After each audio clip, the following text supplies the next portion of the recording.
你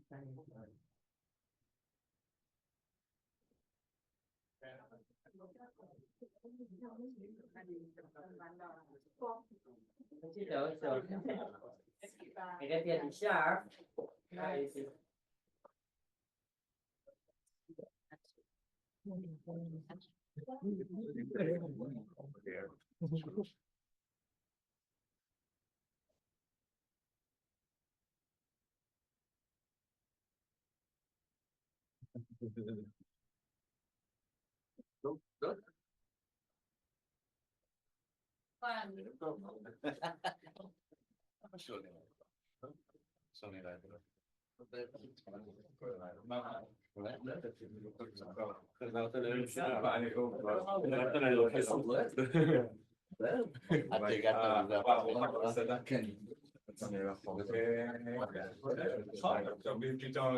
，שבוע סוף האש הישראלית במקום ברור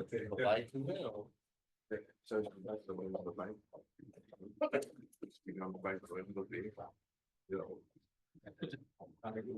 אז עכשיו זה תמיד נשמע. הרגע שהם נולדים זה חטא קדמון זה מה שלא למה לא מסתכלים? מי לא מסתכל? מתחילה מפגת של נולדים תסתכל עוד לפני. זה משהו בוקר טוב. זה סילי.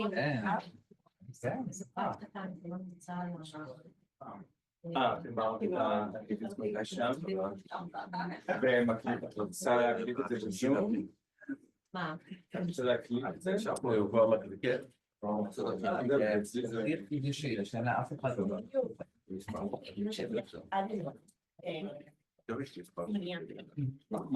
הספר שלי היה למיטה. יש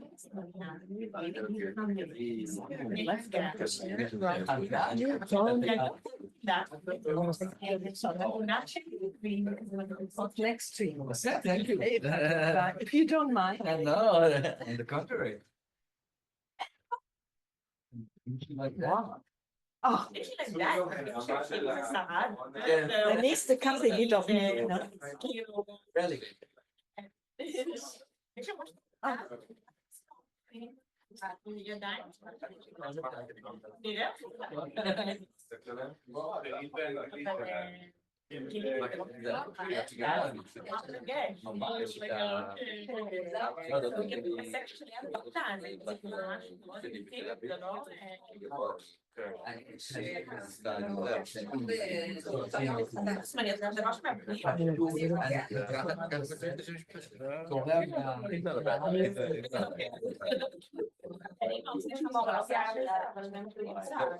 סליחה, אני מתנצלת. כשנכנסתי וראיתי קבוצת אנשים אז ניגשתי אליי. אני עושה אצלי באמת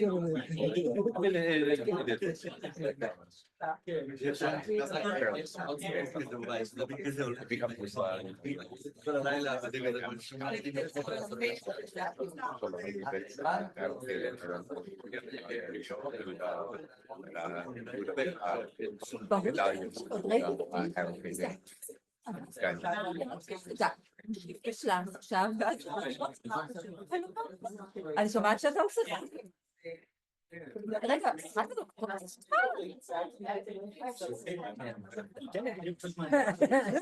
לא, אבל אתה יודע, יש בזמנים ויש בזמנים. נגיד, הזמנים שלי לא היו הזמנים האלה.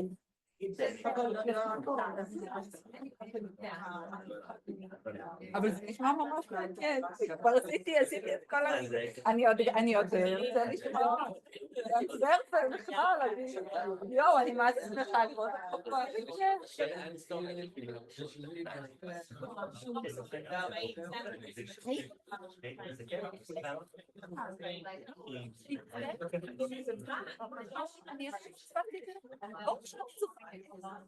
תקשיב, אין לה להם מספיק, בבית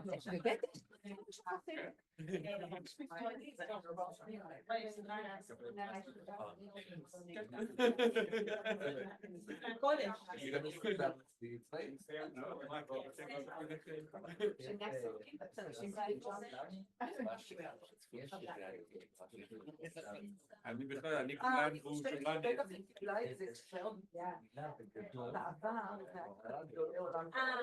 ואז בזמן הקורונה, שינו את הכיוון לגמרי, שזה later in career, אנשים ככה לא, אני חושב והיא אמרה לי, זה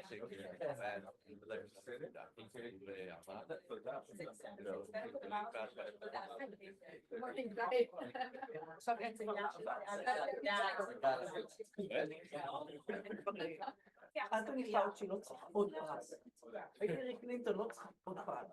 כן?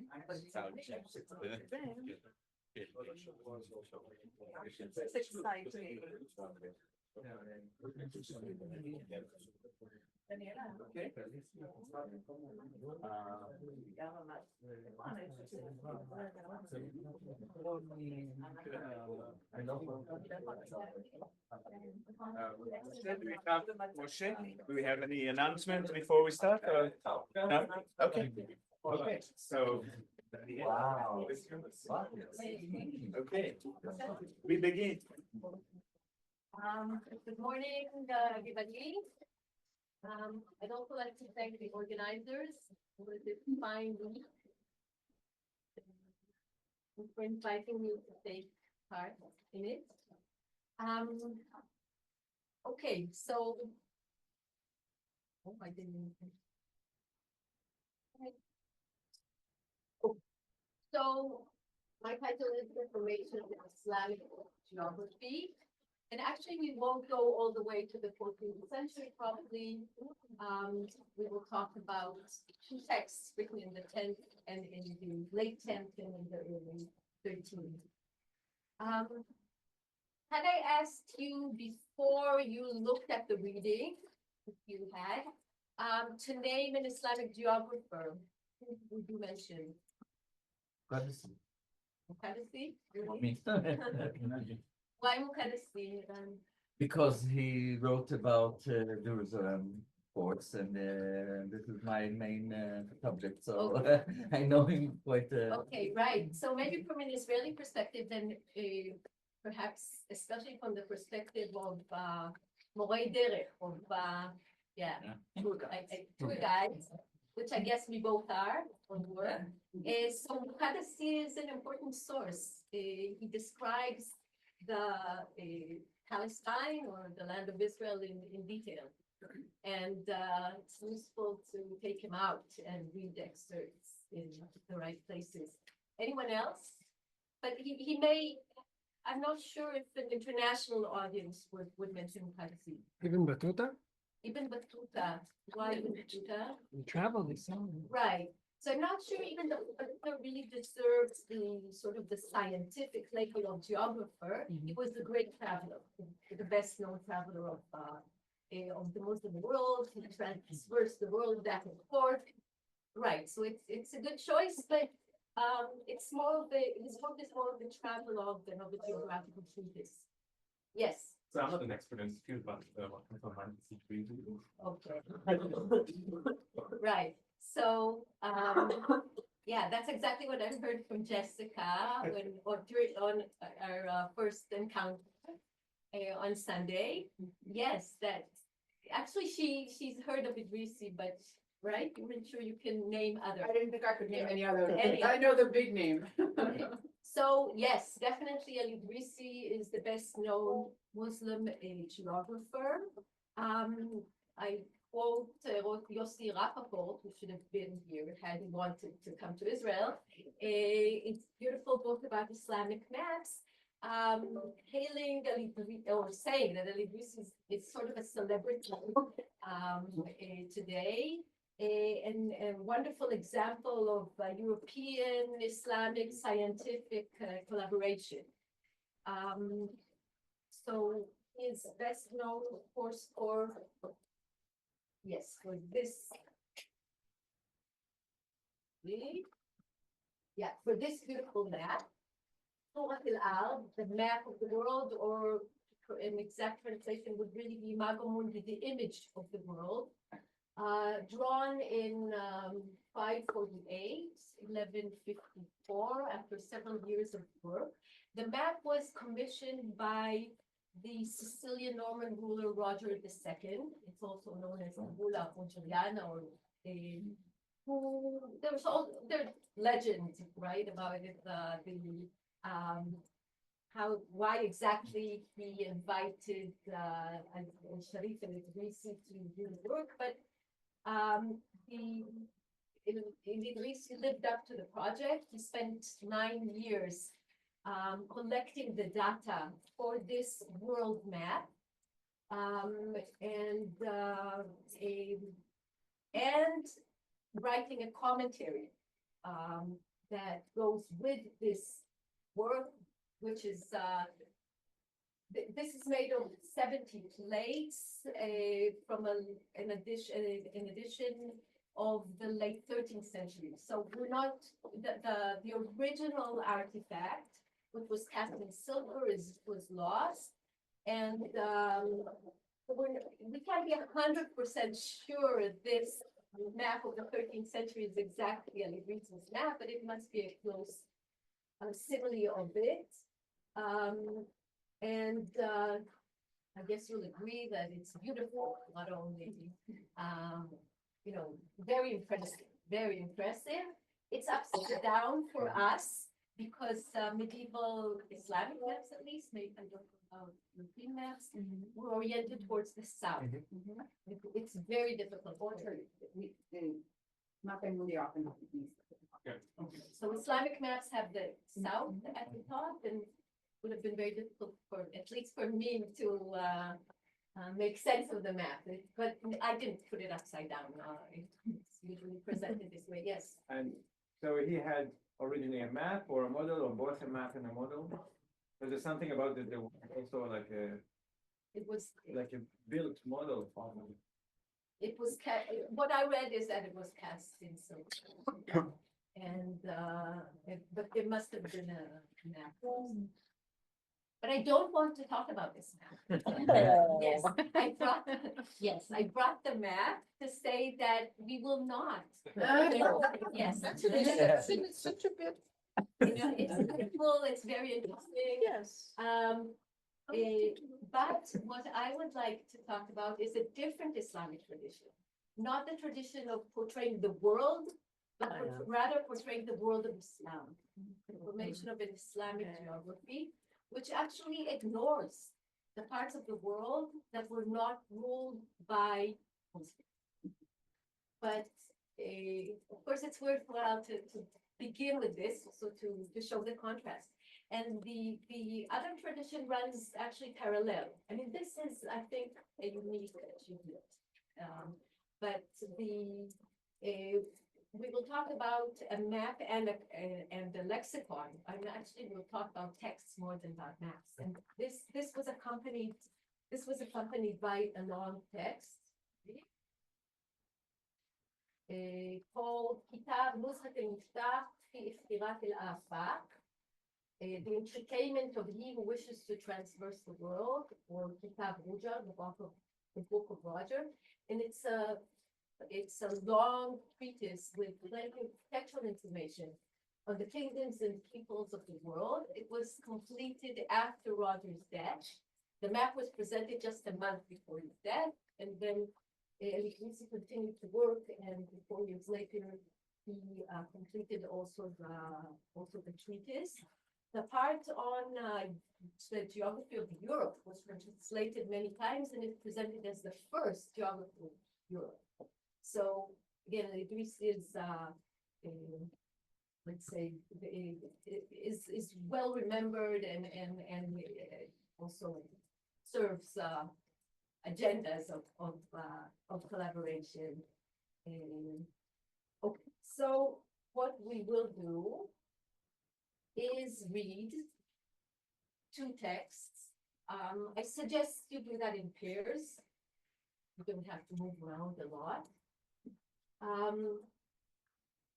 Two texts you can find on your in the files, but I guess it's, you know, had so much to read that you could read them carefully, and now this is the chance to read them carefully and discuss them. So I will ask you to read several pages from the work of Al-Muqaddasi, which Juan has mentioned. The best divisions for knowledge of the regions. It is taken from this translation. Apologize, I should have included the details on the slide. Basil Collins translation of 2001, translation into English. For those who wish to see the original, I have printed copies of the Arabic, and you can consult that. So those pages, they're taken from the introduction. Many Islamic medieval works begin with a personal introduction, written in first person, and they're often the most fascinating part of the work, where the author states his motivation, sometimes the circumstances in which he writes, his methodology and methods, right, and how he went about his project. So I'd like us to look into a few pages from this introduction, and also at his first page of his description of our region, the region of Sham, Syria, which includes Palestine, and the first page of his description of the sea.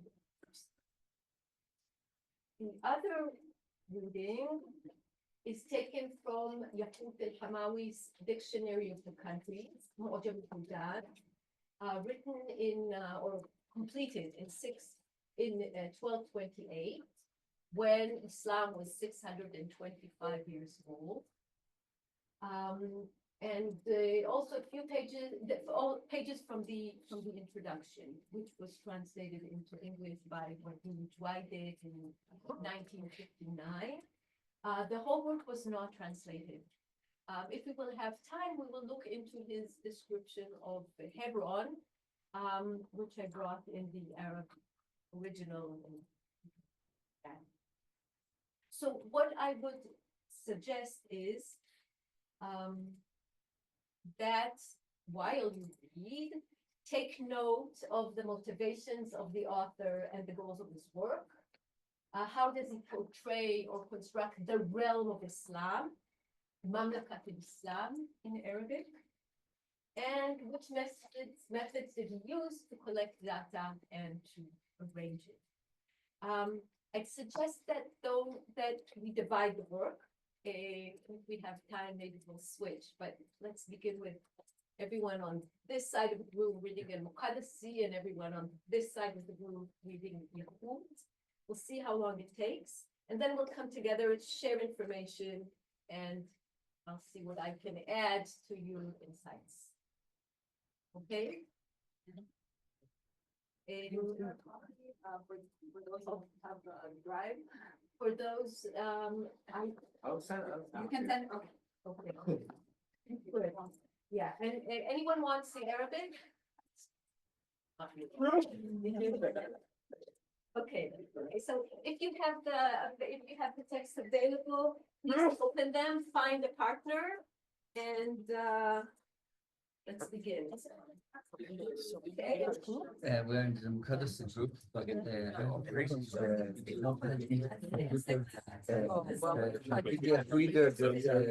You may consider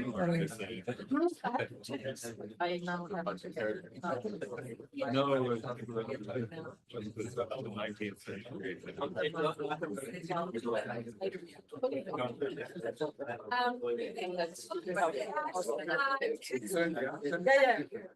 Yeah, well, I have it from this, you have it in the small version. yeah, but very small. Yeah, and when you're done, please raise your hand, and if it takes too long, we'll just stop it, I guess.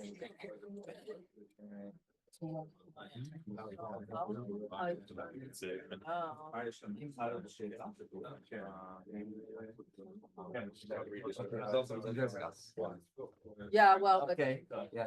Herr Kreisler, Herr Kreisler, können Sie uns mal kurz helfen? Ich habe hier ein Problem mit dem Rechner. Nicht weiß, wie ich auf den Kopf stellen soll.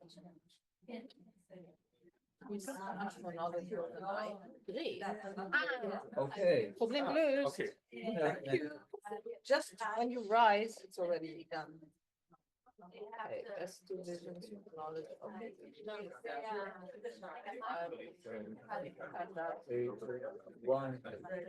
זה, אני חושב שזה לא עובד. Wow. לא, אני חושב שזה לא עובד. זה לא. לא, זה אני חושב שעובד. 21, 140 to 41. Okay. So let's start. I'm very bad at reading at the computer. I'm always interested in tables of contents. So 1, 2, 3, history, 1, history. I think This one, and a couple of this. That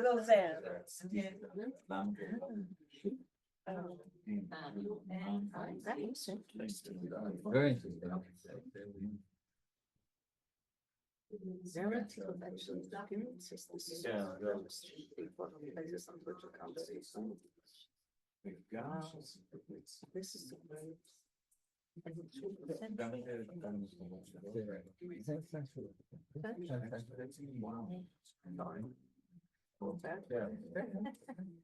Okay, so then we have an exemplary, the region of Syria, assigned to us. And what was, well, we don't know. Maybe something. It's in, I think It's it's in Jerusalem. Syria. I think it's Jerusalem, Oh, okay. I guess.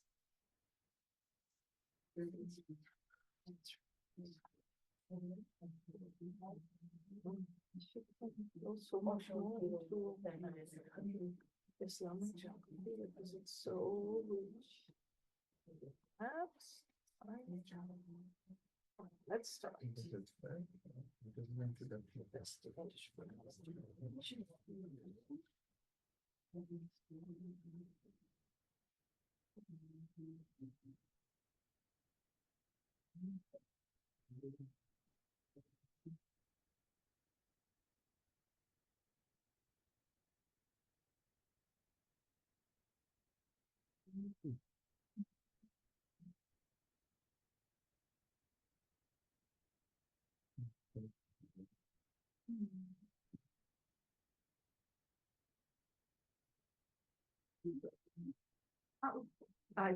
Yeah.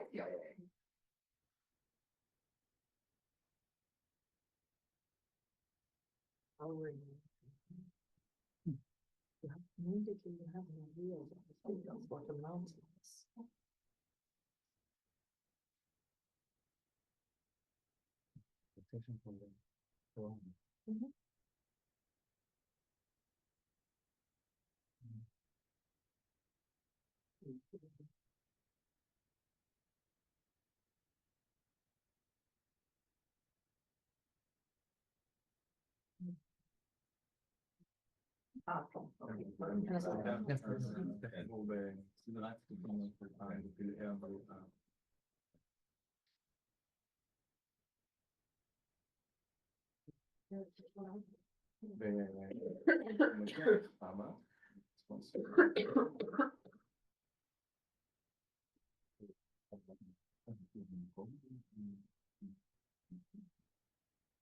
One of these times.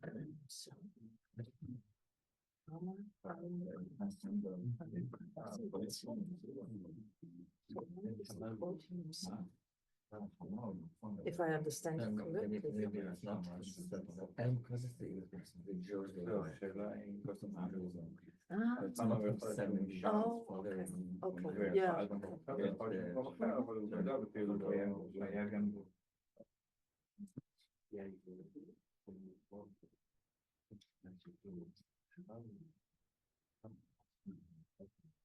לא, אבל יכול להיות שהשם הזה יתקבל, לא, גם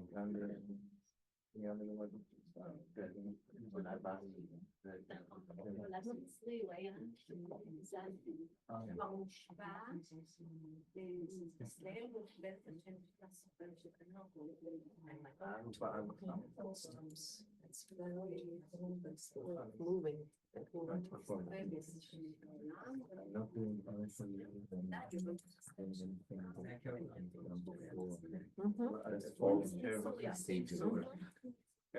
זהו,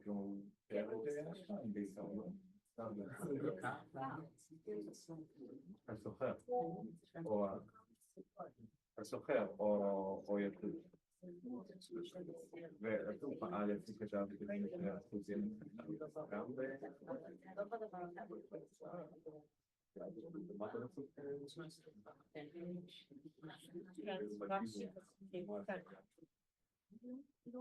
וגם אם אני זה יותר דתי. וואו.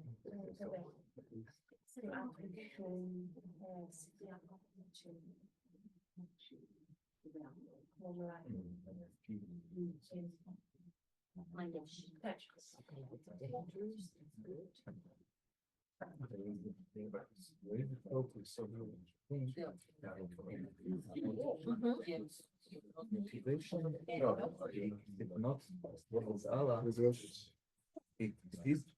it's commerce, right? Absolutely, it's commerce within praises of Allah and I think.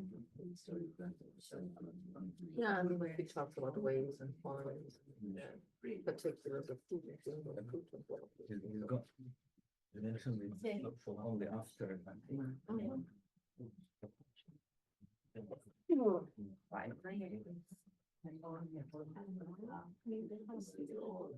Okay. Names of the mountains, the ironstones.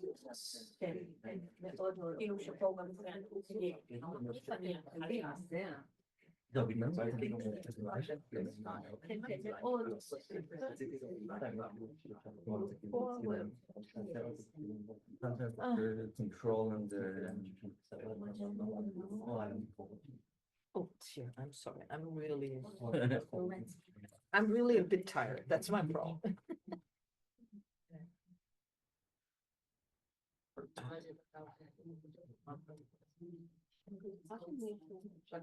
ולא לשקול. אבל גם אני בדבר הזה. אני ממש אבל It goes on and on. Yeah, very good. About the tropes of like other people because of our neighbor. I'm trying to take notes. And the autopsy and conversation source space is really important to her. It's the same as her audience. I tell you what they אבל כן, ואז funny. She did a nice sound. He was on Brian or visit.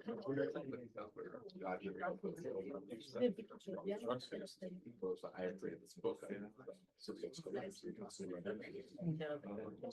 It's also is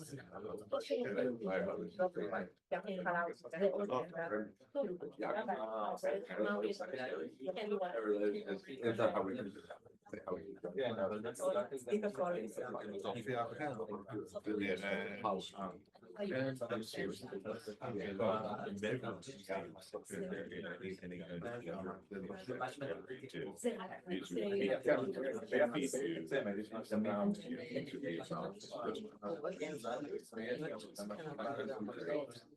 I don't know what the original. Yeah, that's true, so it's for merchants, travelers. Myself, that part of this inspection. There's just groups that come down. Let's get along. That's why it's like, oh, you didn't mention the village. But he didn't mention basically like, how can we go out and conquer like these areas? Military was like it comes right. Trade. Well, initially confident in the rupture and agree with stability and safety. In the job. Wonder how much for when he was comparing himself to the people. He like he understood that. Oh, like oh that's Yeah. How much he said like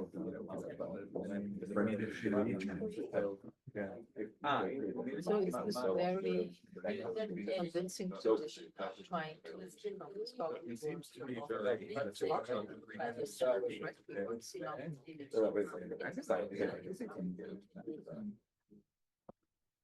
Tenth century. The theory of climate. Wow. Much more developed. Yeah, than the other That's what explains parts why of there's a the. clear distinction between what we would consider history and sociology. and geography. Is it okay? Yeah, it's a very comprehensive inquiry, whatever it is. There's that, I mean, obviously, in many cases, religious. Yes, and so the landscape is also very important for history. Yeah. Yeah, yeah. Any This is questions? great. I also think so. Wow. Wow, I really, I'm impressed by this. So the introductions are really fascinating. I mean, that's a big part. Almost Like, oh, this is been It's, neglected by yeah, he's- previous people who have not seen it before, in this What slide, then? which just shows their academic life sort of changes. Looking for the gap. But, so on the one hand, there's that, and on the other, there's the block do anything out there. I could tell you by them, that's an obsession. Yeah. I'm like. And yeah, the answer to that is because of the context. Or we are civilization. I mean, same way that the Chinese will say different realms and it's not that those things don't exist. We know we have things from that physical. Yeah, wow, so that's. It turns into a universal story. I mean, other than.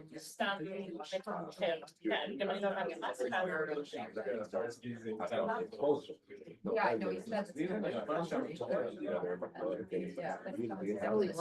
Now we're all over the place. Yeah.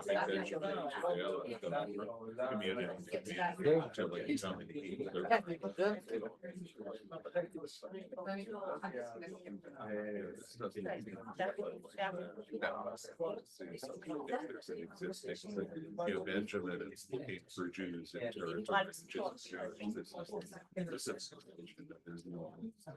Which he knows is Right. Wow. So multifaceted. that's and can well be for the managed. next page. Really is a civilization. Very. I would argue that it's like any modern academic work that just doesn't look outside the lens of Western values. Page He 3. knows that it exists, it's just not what he chooses. That is striking. The extent to which it sounds like.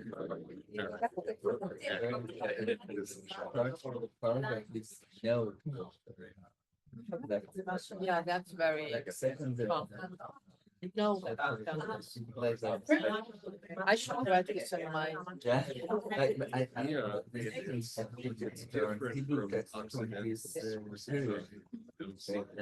Maimonides, and he also opens each paragraph, each chapter with know that. There are no people in board special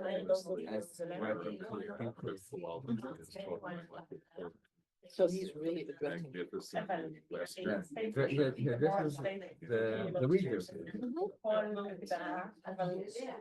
When you Great. compare this to a building, that's a trope that appears in other. I feel like that also goes back to, God part where he's, Absolutely. God is, he's, the artist and he creates the world and the structure. I think that's a very, I think, in many ways, he is trying to structure his book as a kind of microcosm. Not,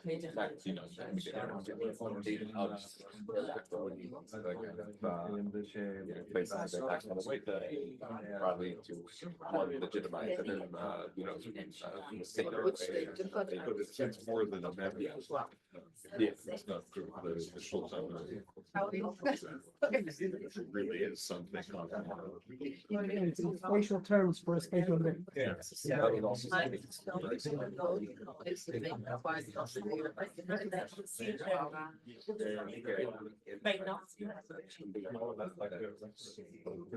killer. Yeah, well. Brady was this book. This was right about me. The purpose of it really is to change. More generally. Everyone to pick your and like look at the program. One of his views, astrology, it doesn't seem positive. Yeah. I feel like he feels like it's just not connected. I mean, that was his like point. I think here was just like he made these connections. I don't know if at this point that I don't know if it's already being considered, some paid. Yeah.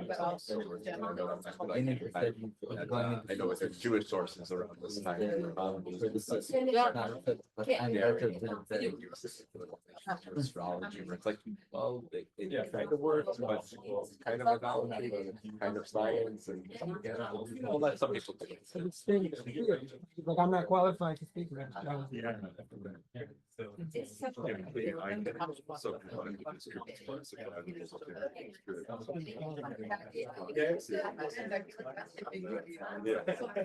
mean, I think part of this is, So do people need more time or? Yes. Yes? We are only in the third page. More time, so a few more minutes. Probably around this time of the. Yeah, let's take a few more.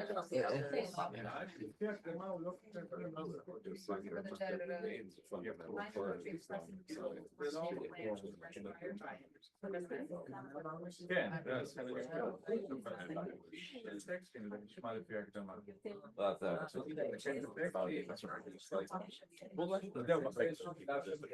Everyone else.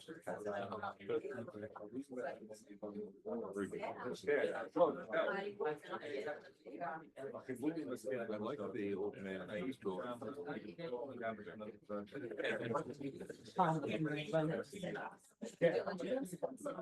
It's a good story.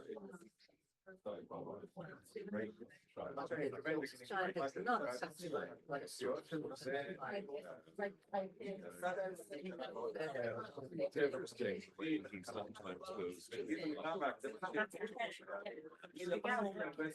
So the additions are his additions or those. Okay, this was just the first Some of them. thing. Some of them read like later, like I saw his work and stuff. Where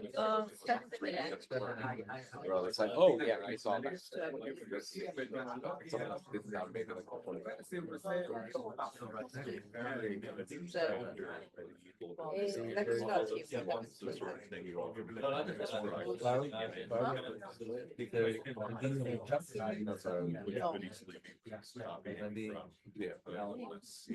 Maybe he saw the things in libraries. Wow, what is I this? remember they're very. Sometimes this is general stuff. Studying this later on.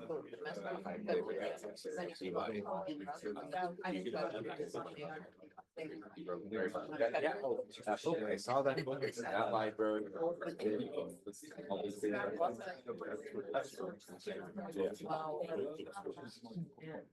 Okay, it's linguistics, linguistic terms. Especially when we're talking about correctly, then I find based on this there. That's for more than my happiness. And until there's I reference that work in my own work. MS wrote it, do that, it's like, I don't need. He's like that. Yeah.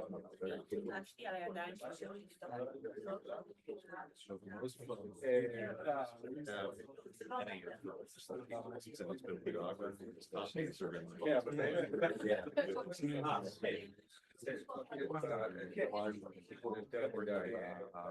One thing we need a little bit. That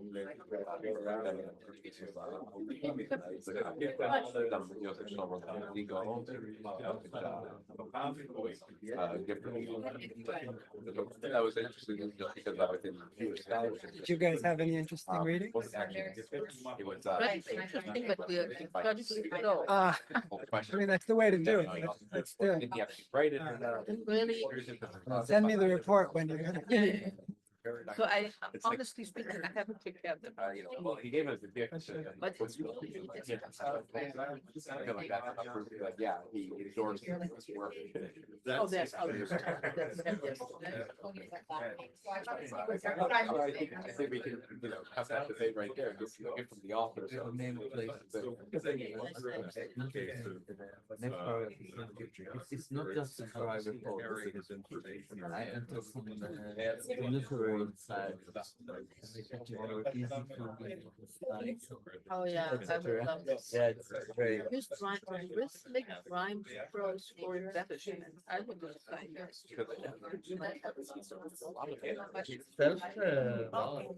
Self-reflection.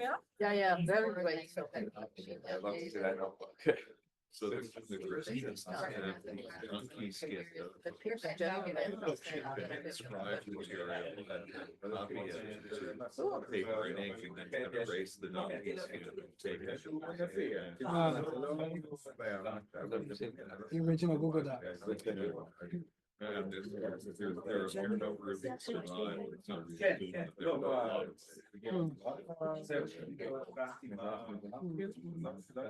and sometimes those, you take notes on the monkey skin and like a merchant, you stick them, copy them into a book just in the order of finding them, and then you rearrange them in another document, so that you can actually find the news. It's kind of like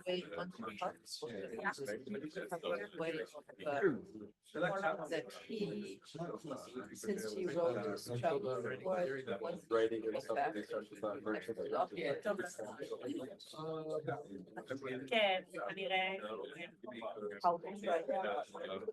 note taking goes back. so this is for me, it's kind of like.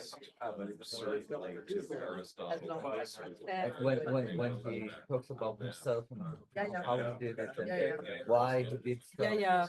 In his So case. it's, And this is. that's what. His own invention to write like this, or is it some kind of formula? There's lots of different origin stories, all of them true. You have to define what is writing and what isn't writing. Yeah. When does Victoria? I mean, talk is also full of the question around. I mean, this is just for my, I know. 1800. How he did this is very, So, these are like athletes, it's like. the sentence. Holy mass, like, within, you know, much older, like around the same time, like, doing that kind of. In like doing so. It was just like, I think it also being like.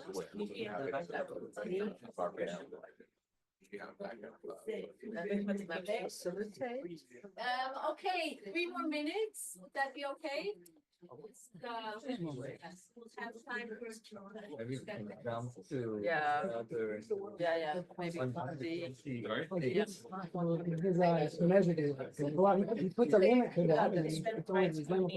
It's not I exact. don't know if that was Yeah, always yeah. the exception of the rule. It's a material thing. Aboriginal and Australian circles don't speak about the one now. No, we don't have. Right. Hellenistic Alexandria, where much of this technique,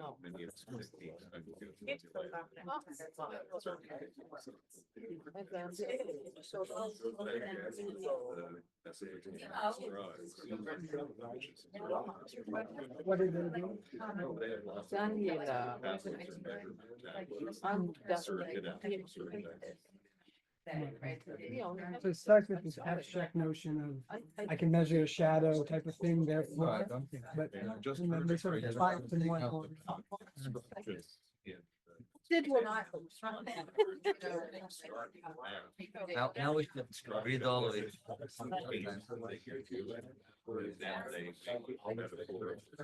Say, this is how you make perfumes.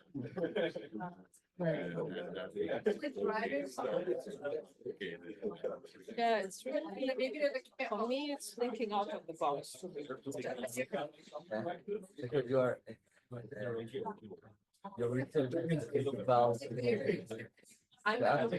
Yeah, That's about the piece. So.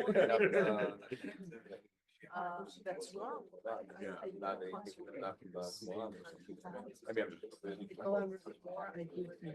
yeah, no, but then he writes it. Ancient stuff, because it's still there, and then all of a sudden. I assume that it's. Yeah, and But you not for could the- never I don't ever necessarily grasp need something. a large use. So I heard my Then like if it's, within the honeycomb, if it's written. But this is. Especially if it deals with why the Jews lost the prominent. She also signed the. The arts. They, the. Last year, this was also very. Used to, but I mean, 1967. Yeah.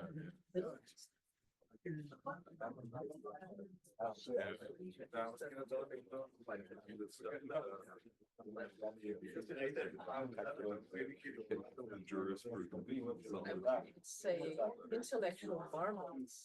Not very happy.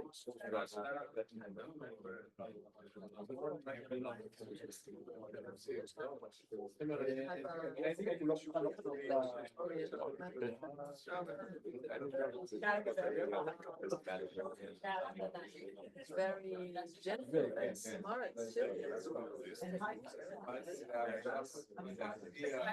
Every once in a while, when I have time, I go to lectures that.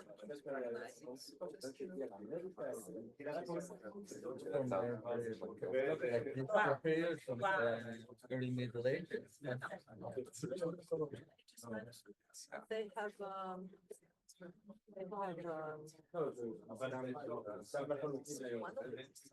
knowledge of being part of the memory. Proud of it. And it's actually, it's a 12th century Islamic.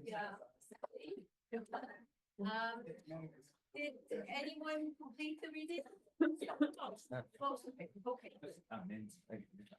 Okay, so let's begin with Al-Muqaddasi, who is portrayed on this Syrian stamp of 1990. Looking at a map,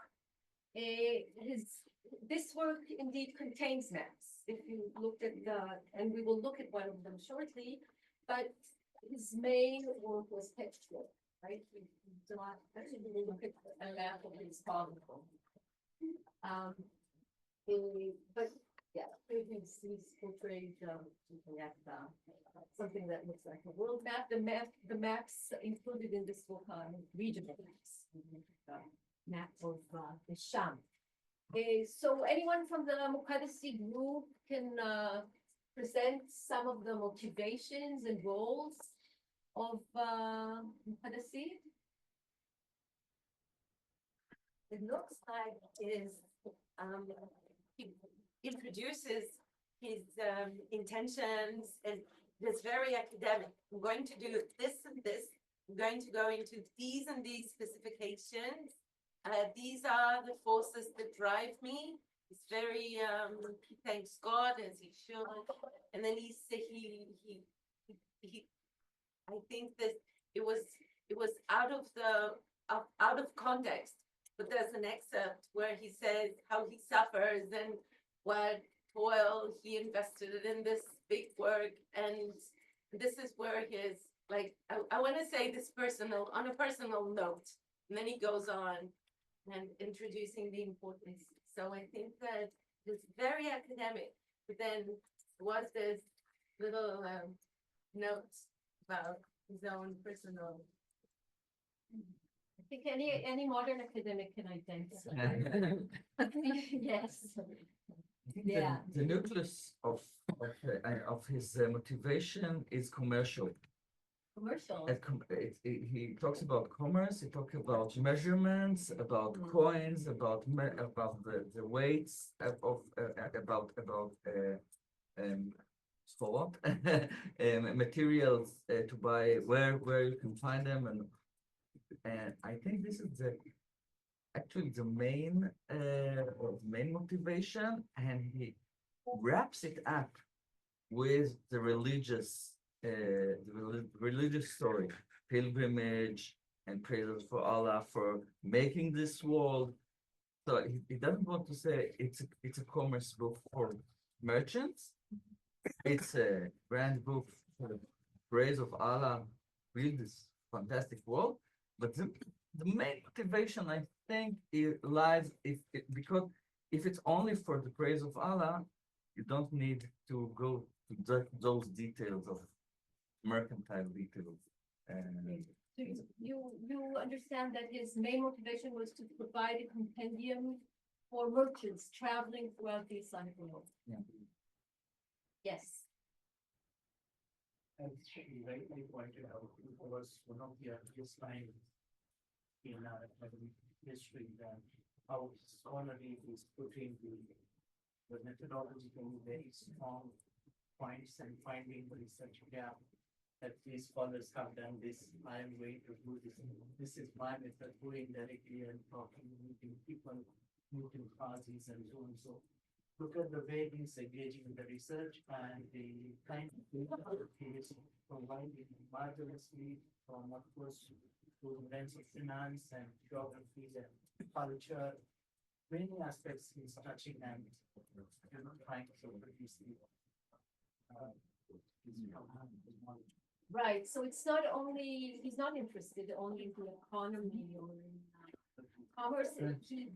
I agree that he's trying to present a total job, addressing all aspects of human creation on this earth. But I was talking about the first motivation. But after this first motivation, he grows in. Actually, what is the first motivation he mentions? The praise of Allah. Praise of God. Well, and we talked about how he also structures, how he begins with how God creates the world on these strong foundations. That's how then he starts by describing how he is building his own work. And so he's creating this parallel, this representation of between the world itself and his representation of the world in his book, which makes it into a kind of religious atmosphere as well. Right, he definitely begins with that. But one of the first things he mentioned is his wish to give life to his memory. He says, yes, it has been my wish to follow their established practices and walk in their footsteps of earlier scholars. And The science which will give life which to my will give memory. life to my memory. Yes, he wants to write, and he's succeeded, right? He wants to leave something in this world, something memorable in this world, but also to be of service to mankind. And you pointed especially to merchants, but he actually mentions other Pilgrims. Right, pilgrims. Anyone else? Description of Jerusalem sort of says if you're a tourist movement or a sage, this is not a great place for you. So in some sense, then there's a lot of discussion really about dangerous, this convention's dangerous places, so partly it's warning you about where you don't want to go. Right, so this is this book may be useful for pilgrims and travelers, cautioning them or cautioning them from dangerous places, recommending. Interesting, he's a very enthusiastic tourist, right? Mm-hmm. Yeah. He's an enthusiastic tourist. Yes, yes. It's also in a sense a tour guide. Or tourist guide for tourists. Anything and how about tourists? He also mentions that the book may be useful for tourists. In what sense? Since he arranged it according to the legal works, so that it actually would be very easy for them to have it go through it. What is the connection between geography and Islamic law? What can it be? Maybe the chain of transmissions and which scholar met who, was authorized by who, and need to see that they could actually met each other and taught each other. Okay, so that's right. The geography was important in the criticism of hadith, criticism of sayings transmitted, as it were, from the prophet to his disciples, and then from those to the second generation, to the third generation, to the fourth generation, and so on and so forth. And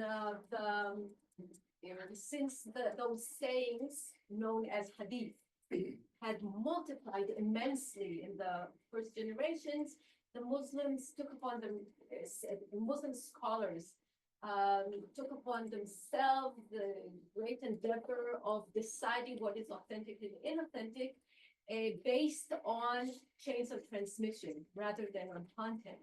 And the chains of transmission were authenticated if the scholars mentioned in those chains could have met time-wise and space-wise, looking at time and space, and also looking at their reliability as persons. So there's a whole branch of Islamic scholarship devoted to transmitters of hadith, and they are usually located in place. Right, but there are other aspects also, administrative taxation and exactly. Yeah, are also based on knowledge of territory, and he also tells the history of Islamic expansion and the ways by which territory was taken have implications on taxation and on the rights of the non-Muslim population. So there basically there are two ways of conquest. Watan by force and Sulhan by agreement. And there's a difference between the rights of population who was taken by force or surrendered willingly. So he puts this information here too. And this information is important to use. And the other one refers to military regions. This is a strength. Just a weird English translation. It's a weird for English. oh. No, not for Dar. No, not for Dar al military zone. Yeah, he uses this. Like the frontier. No, the origin is Ajnad, Jund. And it's an administrative unit. And we are in Jund, Palestine. When this is an early division, shortly after the conquest, the empire was divided into regions. Smaller than it's like a subdivision of the regions he's talking about. So Bilad al-Sham, our area, was divided into 4 regions, and we are in Jund, Palestine. And Jund, Palestine included not all modern Palestine, rather the central and southern part of the country, and the eastern side of the Jordan. And the name was of course taken from the earlier Latin name, right? The name the Romans gave. But this is the source. It was known as Palestine from early on, from the time. Ajnan, he uses as military zones. It's only Syria that's divided to Ajnad, right? I mean, there are no Jews in Egypt or Iraq or. I don't think so, but I'm not sure. I really, I came across it in our context, but I think it's used, no, I think it's used in. Maybe it's a reflection of the Byzantine way of thinking about districts as a military district for military units that were regarding for protecting the district. So it's in a way it's a military division. Perhaps you may know Jundi is soldier. So the word definitely comes from the military. At first the regions were ruled by the first governors were the generals who conquered the territory. So that may be. And also I think it's much later. The soldiers got the land of this region after they were after they finished their the military duty. They got the land, Yes, the payment. the early Islamic Empire soldiers were paid in cash, and there was a hierarchy of ranking those entitled to payment from the treasury of the empire. But land was also. We don't have time to go into all this, but there's a wonderful text of Baladawi, who also writes about the conquest, who tells of the endowment of land in the area of Ashkelon already in the times of the Caliph Omar or Uthman. But in general, soldiers will be after. Yes. Okay, the main question is, how does he construct the realm of Islam?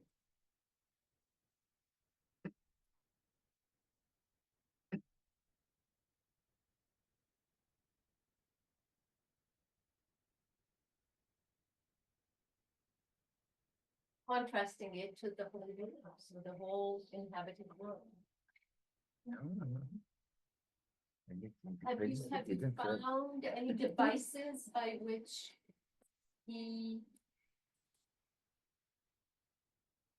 well, the first is very simple. He excludes the rest. He says he hasn't been there and it's of no interest or of no use, actually. It doesn't say it's of no interest, but it's of no use. So the relevant parts of the world for him and for his leadership as he sees it are only those ruled by Islam. Now, it's a small comment. This is not the world he describes is not a world in which we have an Islamic majority. Muslims are still a minority in this vast territory he describes. In some of the 14 regions he describes, Muslims are probably still a small minority. But what matters is Islamic rule. So this is the world he portrays, the world under Islamic rule. It's interesting because Yaqut has a similar distinction, but historically says there are all these geography books that were written by the Greeks, so this is already like the places are forgotten. So we put them back in history, and it's a different picture with Islamic geography. So it's also a historical distinction. But even with Islamic geography, he criticizes his predecessors sharply. It's like the beginning of Thucydides, there's this other guy who's very abusive, we want to be him, I'm serious.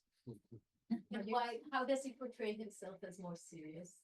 More comprehensive and providing really useful information. Right. Is that Muqaddasi or Muqaddasi. He's more comprehensive and I think he also stresses very much his very thorough manner of collecting data. right? From, and, what are his sources? Well, I accept that he has his, the previous works and that they, when they agree, I accept it, they don't agree. I don't, like, he has his like ways of trying to validate the information and to verify it. He also has places he's gone to, but he hasn't. And then same thing when he hears from people, you know, it's like if they disagree, then I don't put it in, or I'll put it in this kind of way to let you know that it's not 100%. So he claims to use information only if he can verify it. Sorry? He also brings forth the polemics that there are, like, for instance, where he discusses, Syria, right? Learned about Iraq, all of that on their side. However, as a matter of fact, nonetheless, and then there's the lengthy discussion, what are the actual boundaries? So sort of shared, I think it's also part of the establishment of this authority and the fact that he cross checks his fact. Right. And this is also the traditional, he's in a tradition. Yeah. Of presenting more than one narrative, more than one version. The Muslim historians do that, and sometimes they just like Tabari, which is the greatest of the early historians, writing in also in the 10th century, may bring 5 different versions about a battle, and he leaves it to us to decide which is the most, often using Wallahu Alam, God knows best. I this is somewhere there. Yes, so he prides himself for his travels. He travels for 20 years, and he's not only a tourist. You may have realized that he claims to have worked in many places in a range of jobs. So he really gets an experience of the place, and talking to and engaging with all sorts of people of all ranks, right? So he has this hands-on experience in many places. He also tries to visit as many libraries and archives as he can get to. Yes, and I believe you realize that one of his goals, and this we can see very clearly in his presentation if we jump to his presentation of Syria, one of his goals is to place Quranic figures and Quranic events or allusions to events. The Quran is not a history book, on the ground, right? So he wants to locate the places where the prophets had been or had performed miracles, where they are buried, and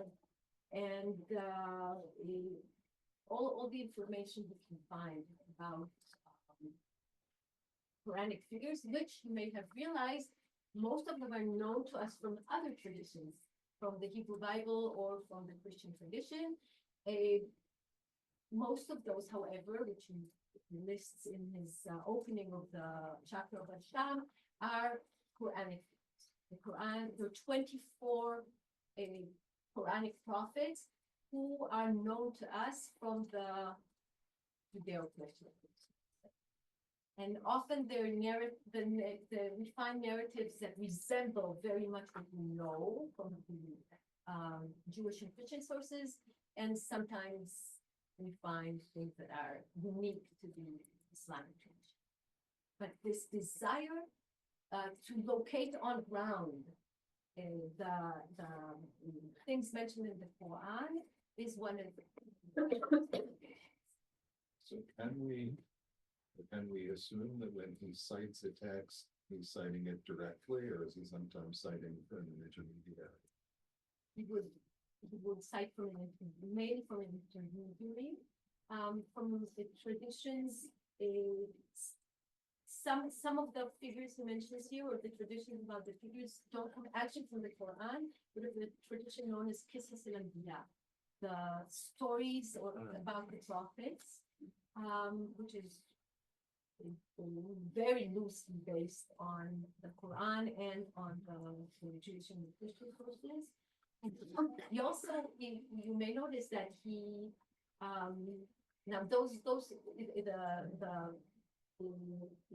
stories are sometimes duties. He mentions, but he mentions also listening to storytellers on his way.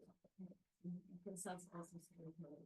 Yes, so it's very much this, I think that it's stressing the work, besides being useful, as we mentioned, to many groups of possible readers. It's a work that praises the land, a word mentioned in the Quran 426 times. So as the creation of God and where we can see the wonders of God. And he cites, like Yahoo does, right? The obligation or recommendation to travel the earth in order to see and document the wonders of God. So he stresses, I think those points, as he takes upon himself the obligation to fulfill those recommendations in a way that nobody has done earlier, right? Okay, anything else about the Muqaddasi? Let me then say something of general. What I like, amongst other things, is the real awareness of the process of writing, style, genre, because we all collect our stuff. And we're so assiduous, particularly people in the room, with exquisite, skills in languages and paleography and whatnot. And it's just the aspect of writing and mastering the rhetorical skills knowingly and appropriately. It's what's also very creative about our work, and it's never too early to recognize that. And he gives a great example of sometimes I use hyperbole, sometimes I use this, sometimes I use local parlance. I mean, he's so aware and he sees it appropriate to actually talk about it. And I think that it is a really important awareness for anyone trying to communicate important insight. Right. Thank you, Miri, for raising it. It's really, it's an important aspect of this work. It's not only a scientific work of geography, it's adab. Adab is the Arabic word for literature, in a very general sense. And this is what, and I think also agree that the works of history written by rigorous historians like Tabari, that brings all the versions and trying to authenticate his sources, they're all literary works.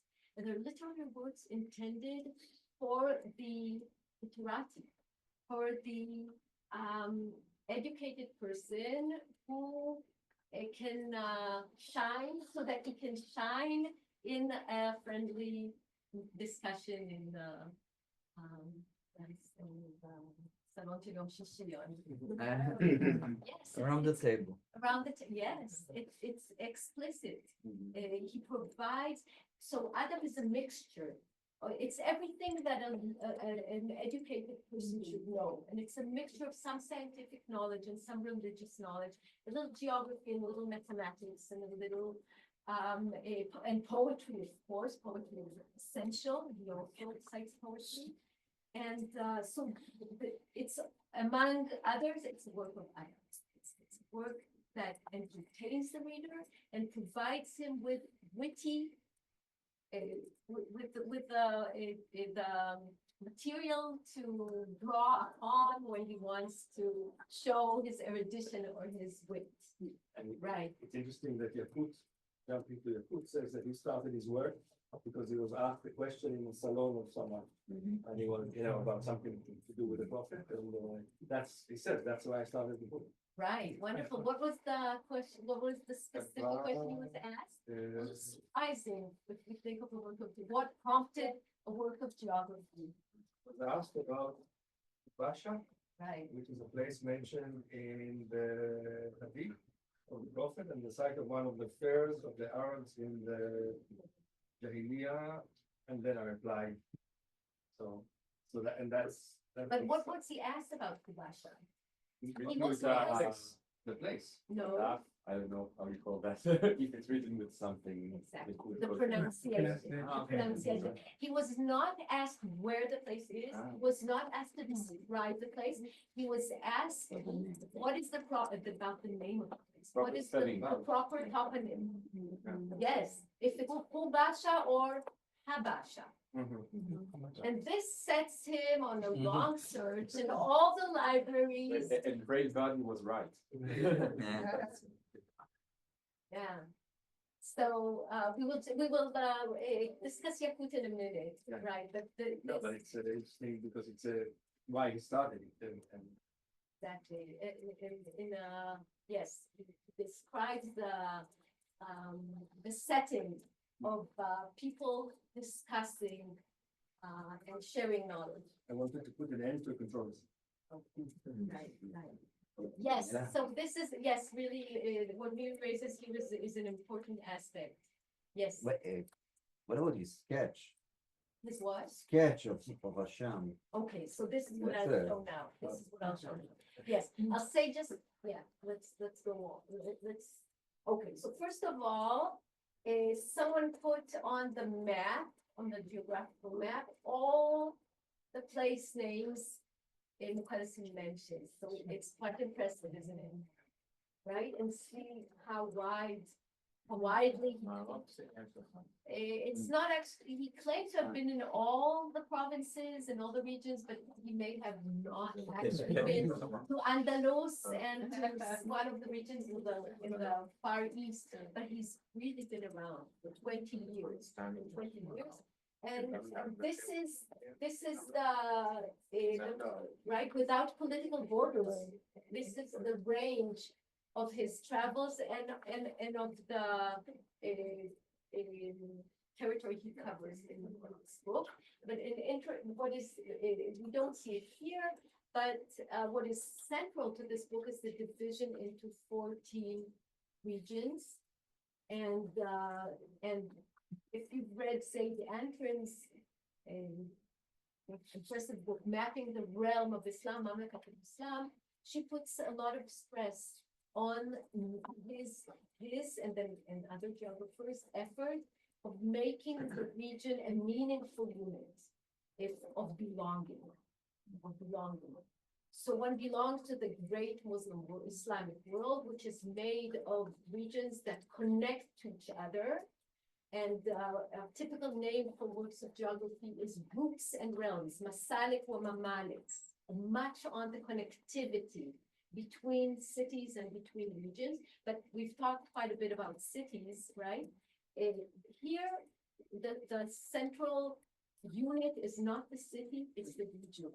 And of course, made up of cities, but also rural areas, of deserts. He has this, I found it fascinating, a long list of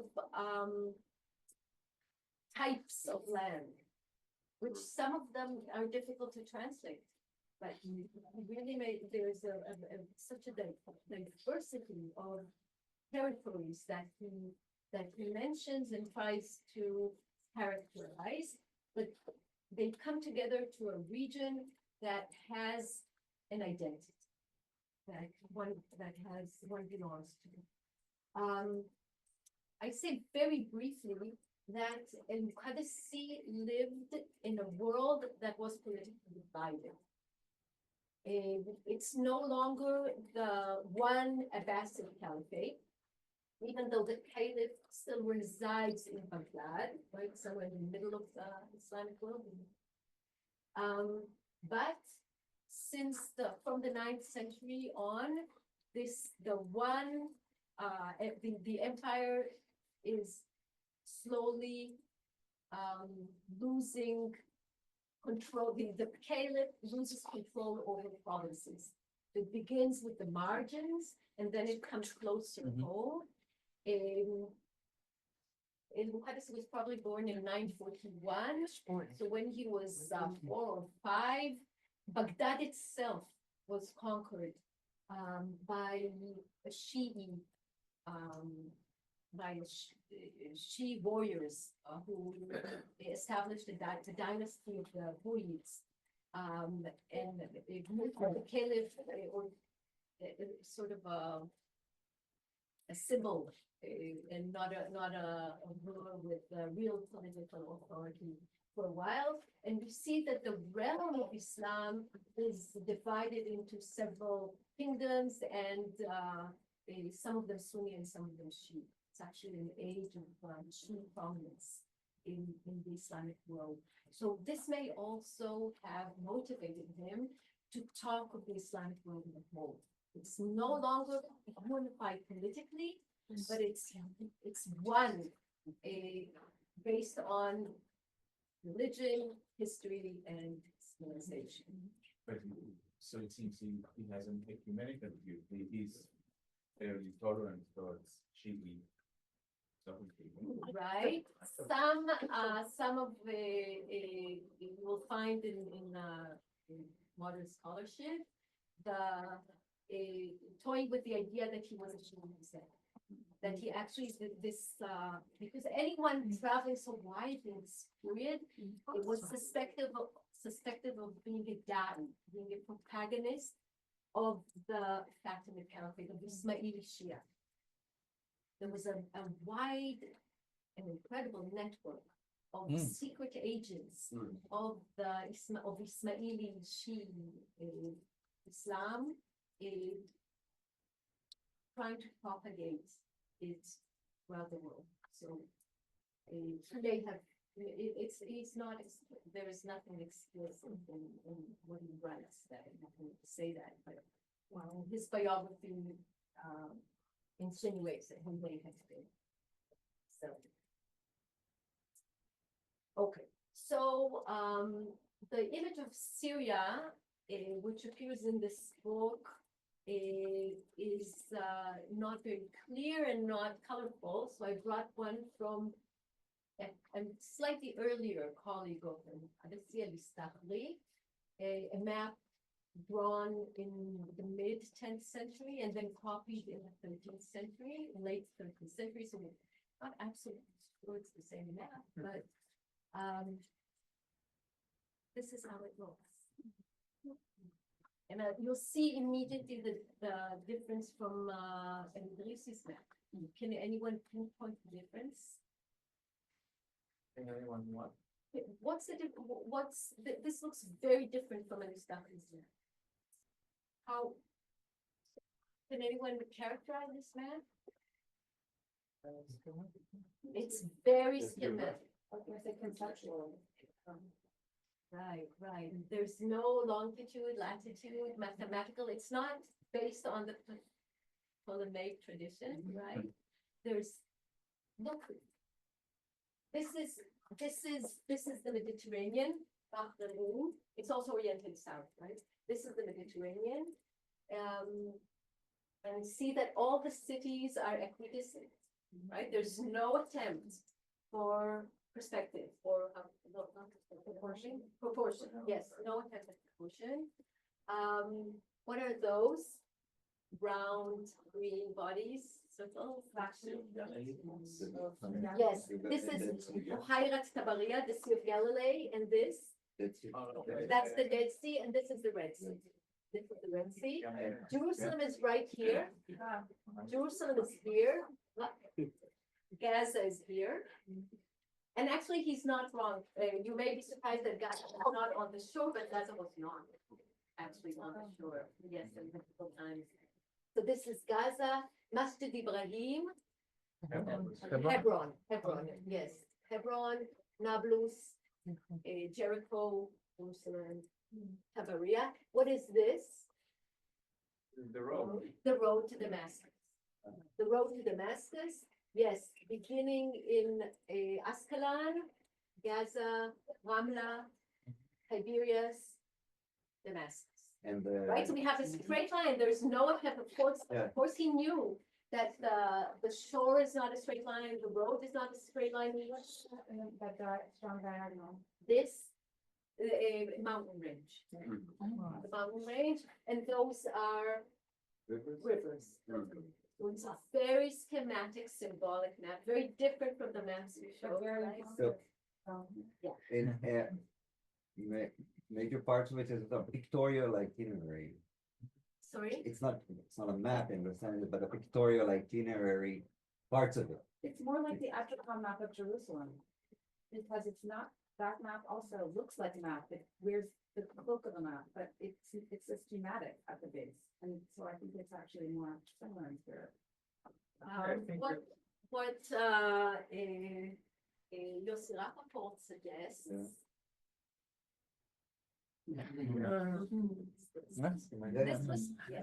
This was drawn in 1933. It's the map of the London Q. And it's exactly the same idea. It's an aid for memory, right? So again, the stations are equidistant. They're not so in reality, of course. And you have only straight lines. And you have use of colors, right? You also have the distance. Yes. But here you also it's have- an ingenious, I think. But here you also have landscape features that are concepts, geographical concepts, and here you don't have it. You have seas, mountains, and so- Wow. a river, right? No, yeah, you have the river, that's true. But here there's more information here. A different kind of information you don't have. Oh, absolutely. Yes. They're not Yeah. identical, but I think Yeah, this explains well Yeah. the choices of this map, which Rappaport stresses do not result from lack of knowledge. It's not that Mukhadasi didn't know, but or Istakri, it's a choice. The use case, it's, if you want to go from here to there, this is what you have to do. That's the same. Exactly. Can it be It's useful? an aid memoir in that sense, but it's actually, It's a planning device. yeah, it's not, it would have utilities to a certain extent. It has utility if it's not a standalone map. You rarely have standalone maps, and it comes in here. And in here, as Ran mentioned, you will find distances from one place to another. He writes the distance between all those points. We'll find the distances. But he's And not, you is may- not, I don't know, it's hard to believe that people would use this book No. to travel. I He didn't, I uses, didn't mean utility that way. I meant it genuinely shows you that before you get to Damascus, you stop at Ramallah or you stop at. Right. So that's what I mean is I don't mean I think that one missing piece is travelers' practices out in the world would be guided or you would talk to people who would tell you. yes, it sounds more like that the sources he uses are sources of, and his purpose is to present knowledge or to gather the knowledge, and he uses the knowledge used by travelers as itinerary. And then I think what's similar to this is the Pointinger map. The Pointinger map, Oh, yeah. which yes, is also or the lines and. Yeah, the that- Pointinger map, which is also like stops on, it's been compared to a subway map also. Also, the pilgrimage map of Matthew Paris, if you know that, where it's also points in a line. So it's a different tradition of mapping. Do you find that this was copied by itself ever, or that people would, that I'm assuming that that this was pretty small. But this fits on a regular page kind of thing, or is that much bigger than, or it was much bigger than that? I'm just trying to think like, was this something that could easily, let's say you already have you already know how the distances, around between these kind of places, would this be something that someone could have just this kind of map by itself and maybe Oh, use? Yossi claims, and I rely on him, that you rarely get you don't get standalone maps. In the West, you wouldn't, except for Morocco tracks. Yeah, later. not for as aesthetic artifacts and not as useful. But it doesn't say that they hadn't been, maybe they weren't. Now is this is bound, it's part of the wrong, right? Yes, it's part of the board. Yes. I wanna shed light on what the aesthetics reveal about his values. That he knows what the real and subjective view of the country is, but when he zooms out, he wants to show a calculated, organized universe, which is which also on a cosmological level, obviously, of the rounds, but also that's the way he wants to display his land. Meaning not just utility or some form of that, but an orderly world that he is calculating and measuring place. I also, I find some resemblance to the logic maybe that we discussed yesterday in the urban topography that I presented, right? You don't need to know the measurements of the house, and we have like this, oh, the roads leads to this and this and this and other places. You need just to know that if there's the road, right, the Damascus, Gaza road, and Ascalon is this side of the road, and Hebron is over there, and on the shore you have this specific order, these towns, right? And I don't need to know the distances. For this, I have the book. But the map, I just want to have it The in relation and not in No. proportion. Right, right, Yeah. right. This is a relational rather than. Okay, let's devote a few minutes also to Yahoo. Mind. So how does Yahoo present the realm of a reflect or perhaps construct the realm of Islam? And what are his, anyone here would like to relate to the same questions of its motivation, its methodology, and his construction of Islam? Yes. So we make the meeting between cities and Arab and Bedouin encampments, of which he says, I don't know if it's really if it's considered a division between Islam and non-Islam, but for the cities, he says it's all pretty much well known. All of the knowledge that he wants to transfer, which is especially the way to write, the proper way to write place names. And for the Arab and Bedouin encampments, then that's his main project. So Yahoo's main project is not to present a total geography, to say everything about the world, its topography, it's not, and its human settlements. His main thrust is proper names, right? Yeah. To list all the places and provide their proper names. In order. Yeah. Not like a reference book you can use, Why does he find it so important? So many mistakes. A lot of errors. And like in Exactly. communication on different levels, and then they have these misunderstandings, so that's why he wants to have like. Set the record straight. Exactly, he's adamant to correct the mistakes of, he also stresses how important that is, for whom actually? Jurists and poets. Jurists, poets. People. He talks generally about the fact that it's so important. He starts with this issue of God and how it's important to travel the world, and people are praised for traveling the world, but most people can't travel the world, and therefore it's important to have something that will sort of enable people to, it's not a travel book, but to know about the world through the names, and then starts going through this issue of the names and how important it is to know to talk properly about the world. He's a mainstay of the poet. Man of wisdom, fathers of knowledge, physicians. It sounds to me like a modern, like academic book proposal where you're like, this will be an interest for students, graduate students, professors, historians of cartography, art historians, like, like you're, and then 100 libraries buy it. Exactly, exactly. And he's, they have to use a Hebrew word to explain. He wants to help people not commit fadichas. Yeah. Exactly.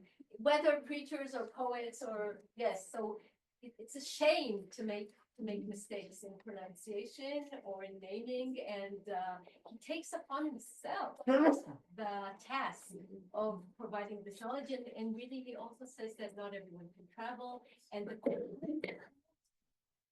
cites several verses from the Quran that call upon the believers to travel and see the world and tell its wonders, and he humbly takes upon himself this task also for those who cannot perform it. Yes. I find it a bit funny that he doesn't mention, for ruling classes or something like that, because, it seems to me, and I don't know, out of a Chinese context, maybe that, place names should be rectified in order for, tax purposes or for ruling better the empire. Whichever such reasons, but, I wonder if, considering his background and where he wrote, it might be a hidden, motive, to write it. And He only doesn't- something he you don't doesn't state, mention you're not supposed to state that, no, It doesn't mention administration at all. In some way, like imams, but not secular. Not He does mention jurists, and he does also refer to the distinctions you mentioned in the other attack, land taken by force versus by treaty. Right, right. So in a sense, I think doesn't simulate that this would be useful over for administrative purposes. Like in some way, like not directly, but like. Well, that's been never. It is implied. Yeah, it's implied there. It's like, but for instance, on leaders of the Muslim community cannot escape censor. Yeah, I think so. But again, he claims to address also the uninhabited places in uninhabited areas and regions. He really divides, and so does Muqaddasi, the world into the Arab regions and the non-Arab regions, Arab and Ajam, which is also a convention and also, I think, reflects cultural tensions between the two groups. But speaking about the non-Arab regions, he's still speaking about Islamic ruled by Islam. I really like how he placed himself also in view of the scholarly world. I mean, he mentioned the importance of tradition, but also he has this, well, Jessica said, it reminds her of like cover letters of to me, it reminded paratext of early modern literature where people would say, never abridge this. This is not for version, almost as a curse of beware of charting this tradition, and also taking care to attribute this stuff, which is really impressive. I mean, he says other people they filter and I'm going to attribute everything and sort of regulate transmission, which I find amazing. Things have to be copied in order to survive. So you have this regulation of tradition of transmission. In a very learned way. Right. This is also a convention of Arab Islamic writing to mention your sources. Often even the author would add whether it be read or heard. And sometimes it's not clear. Give an example of a fadiha of someone in Yeah. breakfast. That he heard. Or yes, heard and read. Yes, he says referring to writing improvement. Know then that he who condenses a book is like one who comes upon a common person and cuts off his limbs. Okay, finally, yes, he does speak of administration, and I will add to this, but very listing the contents of the fourth chapter, he says, it treats of the interpretation, the chapter 4 treats the interpretation of legal provisions governing land and countries conquered by the Muslims, as we said. And let me end.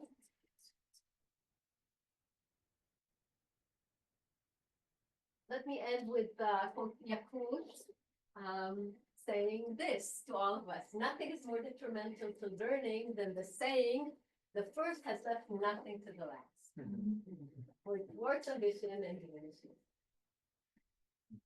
So we all still have something to scholarship.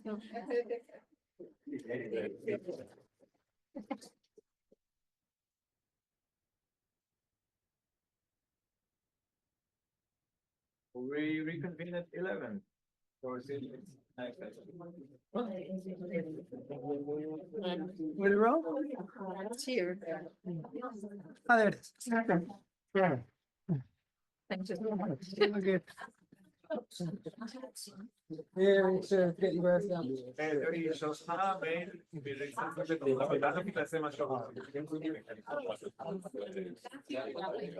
So my predecessors were trying to fund it, this is bad, because I'm trying to fund it. But I do it. This is the real academic. No, there's a character in David Rogers writes the comments. And anything else you're saying, anything else about change. Like all of the teachers are. Yeah,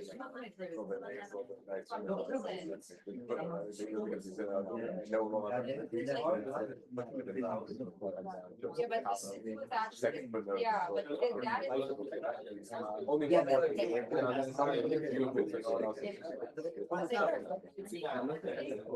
It wasn't a positive review in case. Well, there's nothing like Jewish scholarship. Of course, yeah.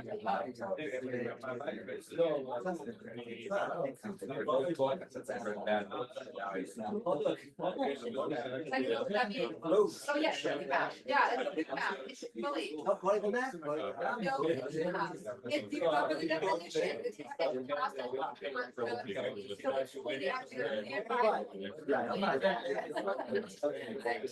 okay, you might know it like time definition. Okay,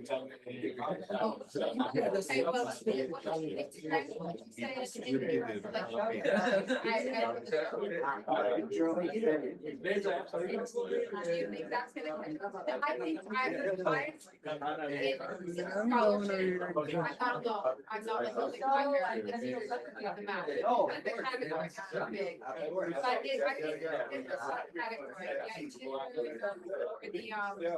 the print maps, because it's like math along with script, you know, and it goes in script. And that's like a good way to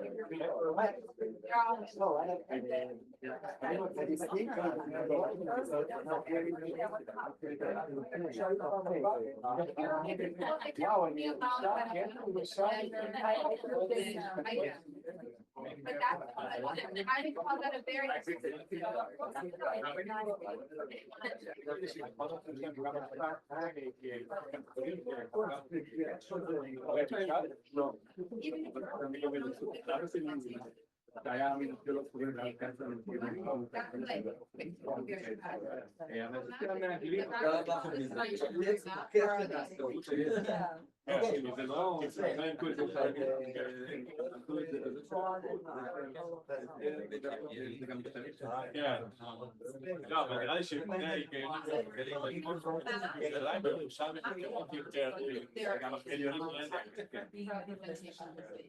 תודה רבה, דניאל. מאוד מאוד אירופאי עד עכשיו, מאוד מאוד אירופאי, גם כשדיברו על ירושלים בעצם דיברו על רומא כאילו באירופה, זה חשוב מאוד מאוד, זה כאילו.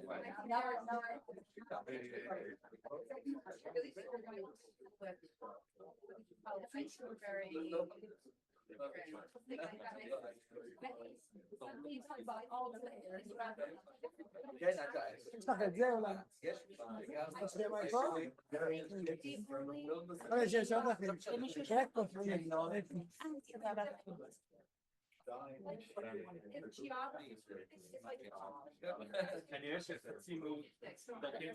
כנראה, תודה. נמצא. לחדש את זה.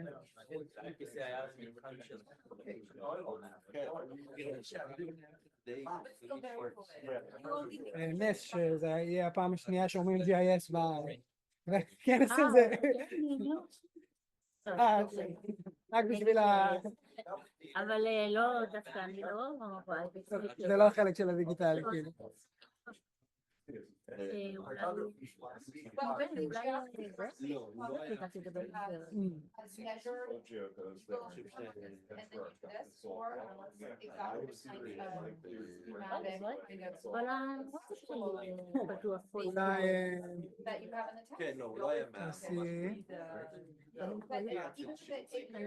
מבחן את כל התלמידים. אז לסגור ואז לפתוח, יכול להיות שהוא שם את זה כשני מסכים ולא מסך אחד, ואז צריך רק להיכנס לדיספליי שם. מעניין שזה. שיפץ את הבית שלו. מה? כן, אבל עדיין. מה? עדיין איך זה חזר לדניאלה. לא חשוב. לא, זה לא מחשב שלה, זה פשוט מה ש... אני הייתי מחבר מחדש, עושה command space, אומר display ו... לא, יש לי פה... לא, יש לי גם מק. כי אמנם זה לא מק.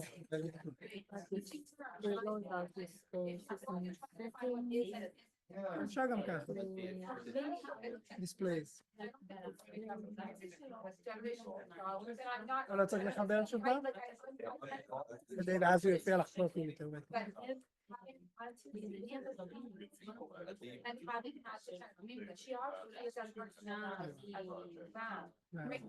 לא, אז תחליפי אותו פשוט. כי אם תסגרי משהו מפדח, אם זה עד כדי ככה שוב. הנה, ואז להחליט, הנה כתוב extended display, אז תעשי mirror או main או מה שעדיף.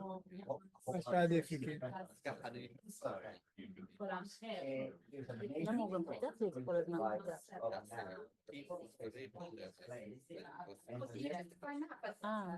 אני יכולה גם להזיז אותם שהוא יהיה משמאל, שזה קצת יותר אינטואיטיבי.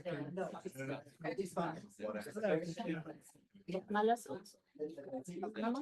אמרתי, כרגע הוא כאילו נראה לי נמצא מימין למסך הזה. נכון? זה קצת יותר אינטואיטיבי להחליף ביניהם. נראה לי שזה קטע בכלל.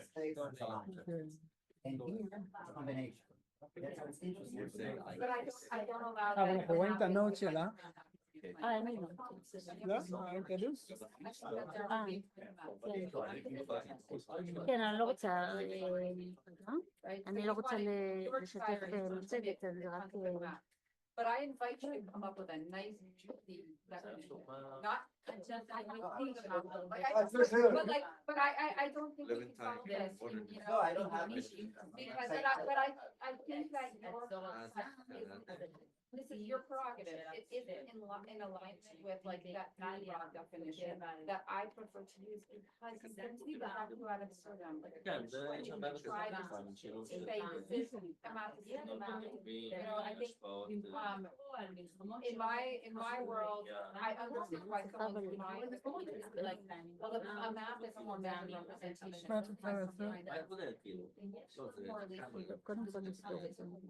Right, as אוקיי, זה אני מכיר. versus a map isn't things that, you know, you can slice and dice it however you want, but I think you end up going in somersaults and just twisting around in the wind, and I think the more you think about it, it gets harder and harder, and these distinctions they come down to, you should see how scholars try to then say, well, it's a map, but it has this and it has this and this. לא, זה טופוגרפיה בשאלה.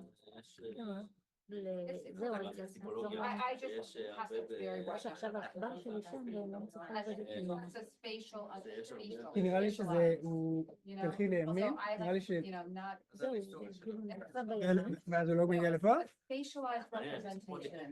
אז בוא נזיז אותם צדדים, כי נראה לי שזה בגלל שהוא הצלח. גם שמאלה. זה עדיין לא עובד? הנה. את יכולה גם לעשות comment space ותעשו שם display. There's no purpose in this kind of definition dependent on the purpose. יפה שהוא פתח את זה שם, איזה מה. לגרור נראה לי. יכול להיות שאני טועה. אני אעשה אותו כמו שתגיד. Matthew Perry? Matthew Perry? Matthew Paris, like the Paris, yeah. ואז איך זה עכשיו? זה מעל כאילו? כן, עכשיו זה מעל. ככה זה כמו בבית. וואלה, אני עשיתי מעל מגניב. כי יש לי מסך כזה. כן, אני תמיד מניח אותו בצד, ואז זה מעצבן לי גם לכתיבה כאילו, כי המקלדת פה. זה שלך? לא, הסתדרות. כן, בדיוק.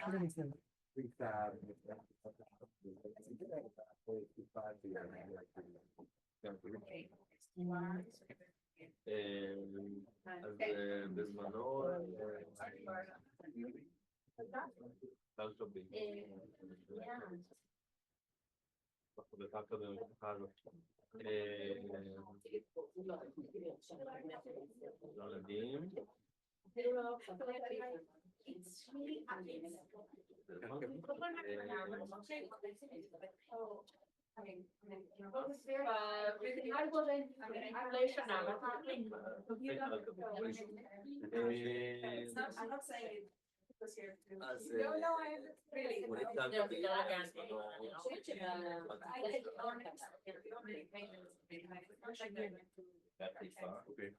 הוא התעסק הרבה במעברי ידע ופלסטינים.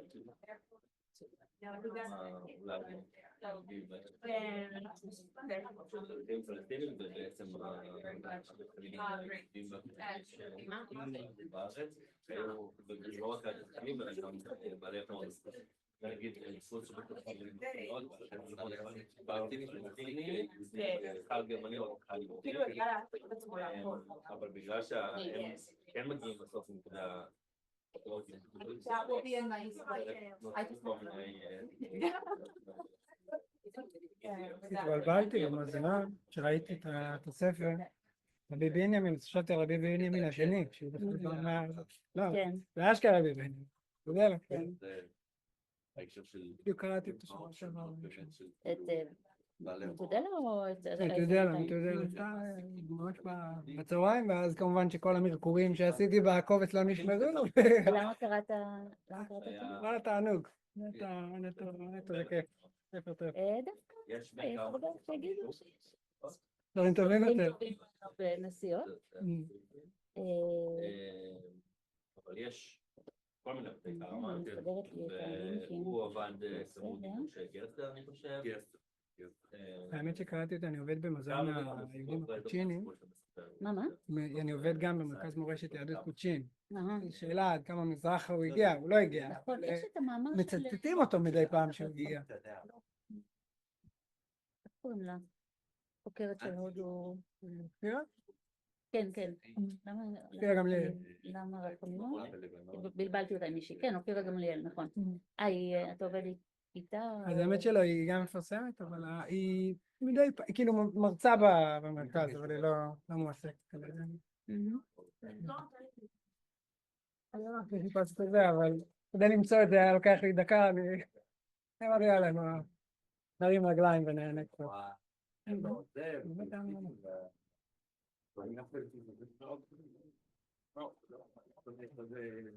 אבל שאלה,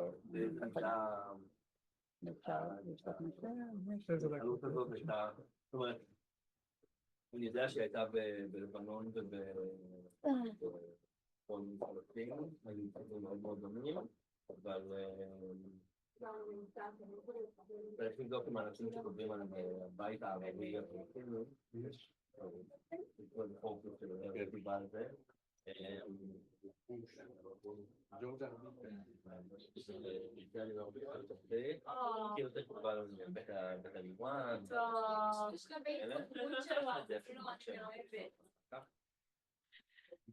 טליוואן זה הדפוס הזה שאנחנו רואים הרבה פעמים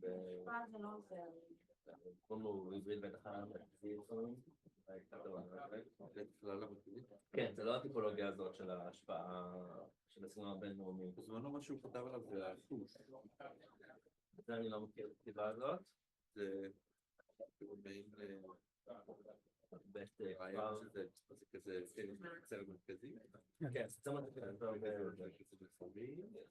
והטענה שלו הייתה זה לא כמה זה סוג של משחק מודרניסטי של כל הענייני דירות בשכר המרכזי כאילו שיש מין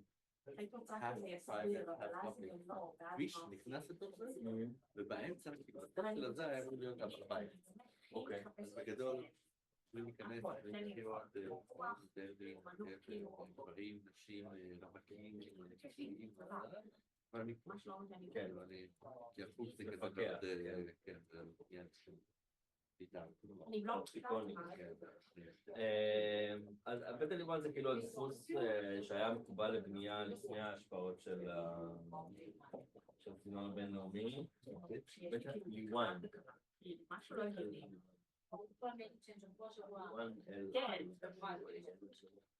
לא, יין.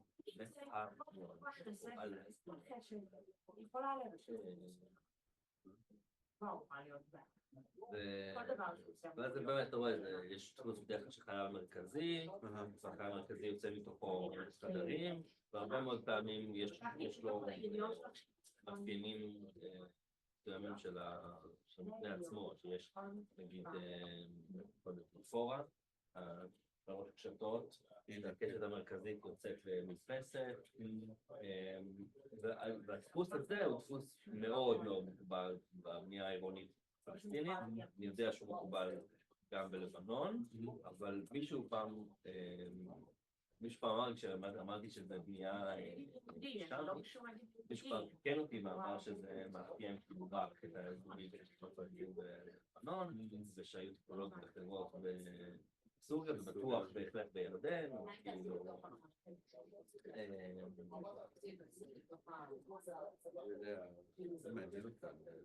זה בהקשר כאילו שמה שאומר הלבנטיני, זאת אומרת, השאלה כמה הלבנטיני זה תקף בתור קטגוריה שכולל כל ה...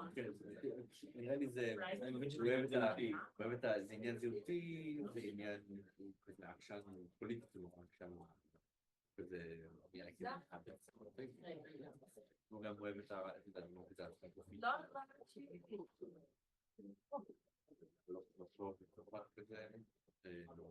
אני חושב שהוא כמה זה לוחם זה, אבל זה גם החיבור שלך עם הצרפתית. זאת הבדלות שלי היא בניסאי,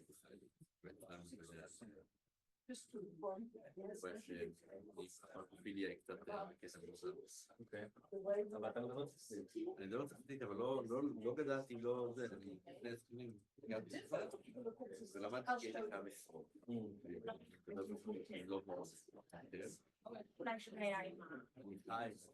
עכשיו אני מעורב בתוך הסצנה, אני חושב שלנו בגלל זה כזה, אנחנו מאוד טובים באנגלית, הישראלית, האקדמיה הישראלית, היסטורית, וזה יש חיים שעומדים בגרמנית, שמקבלים גרמנית, וצרפתית זה כזה פחות היינו ואז מתחיל לחזור של הסוף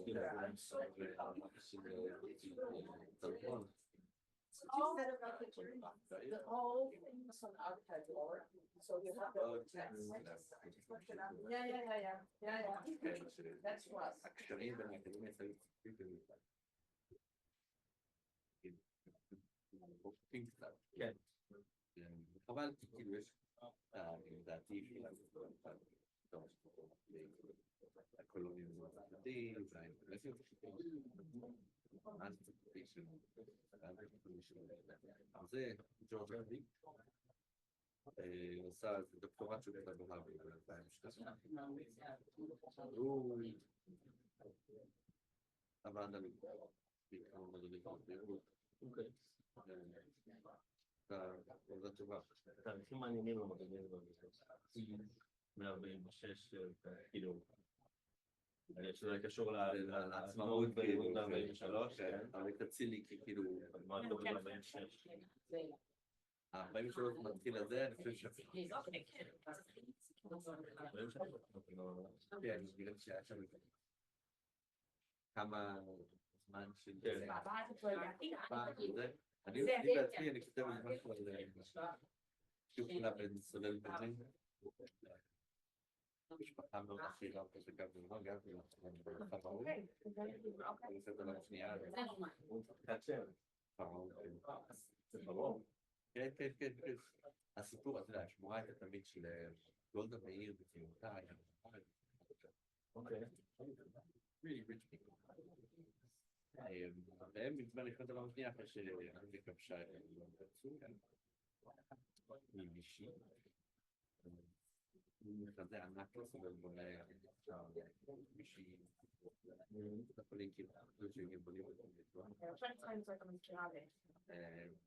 ואצלנו בנינו כל המלחמה עד 40 גלמדים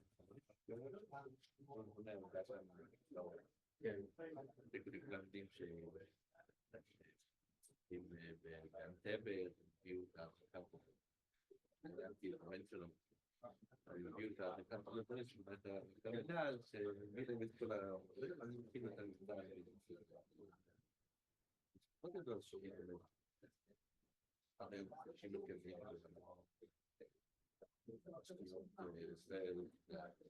תודה שגיליתי שאני צריכה לעצם. מה שלא הרסנו ב-82, מה שעשינו ב-82, שעשינו ב-67. מאוד, זה כבר הרוס, לפחות שתי פרצה מפרץ, אז הם ידעו יפה מאוד איך אפשר לנוע, אפשר לראות.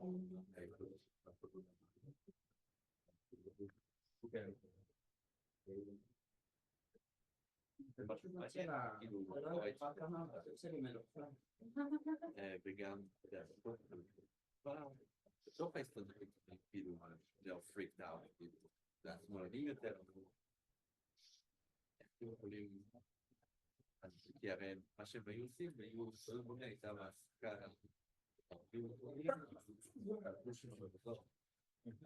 השיטה הפוליטית הזאת.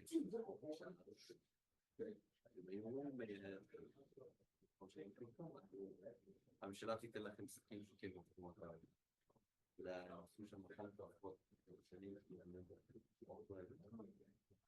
פעם פינה ושלשה את הגודל שלה אין לקולקולות. טוב פייסבוק, אין בפרק.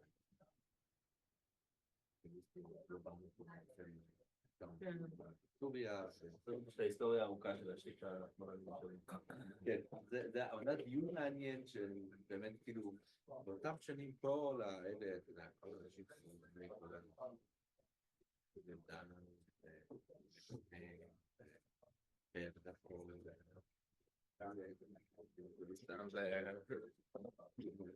This is, you know, the things that you find that לא הייתי אף אחד אחר.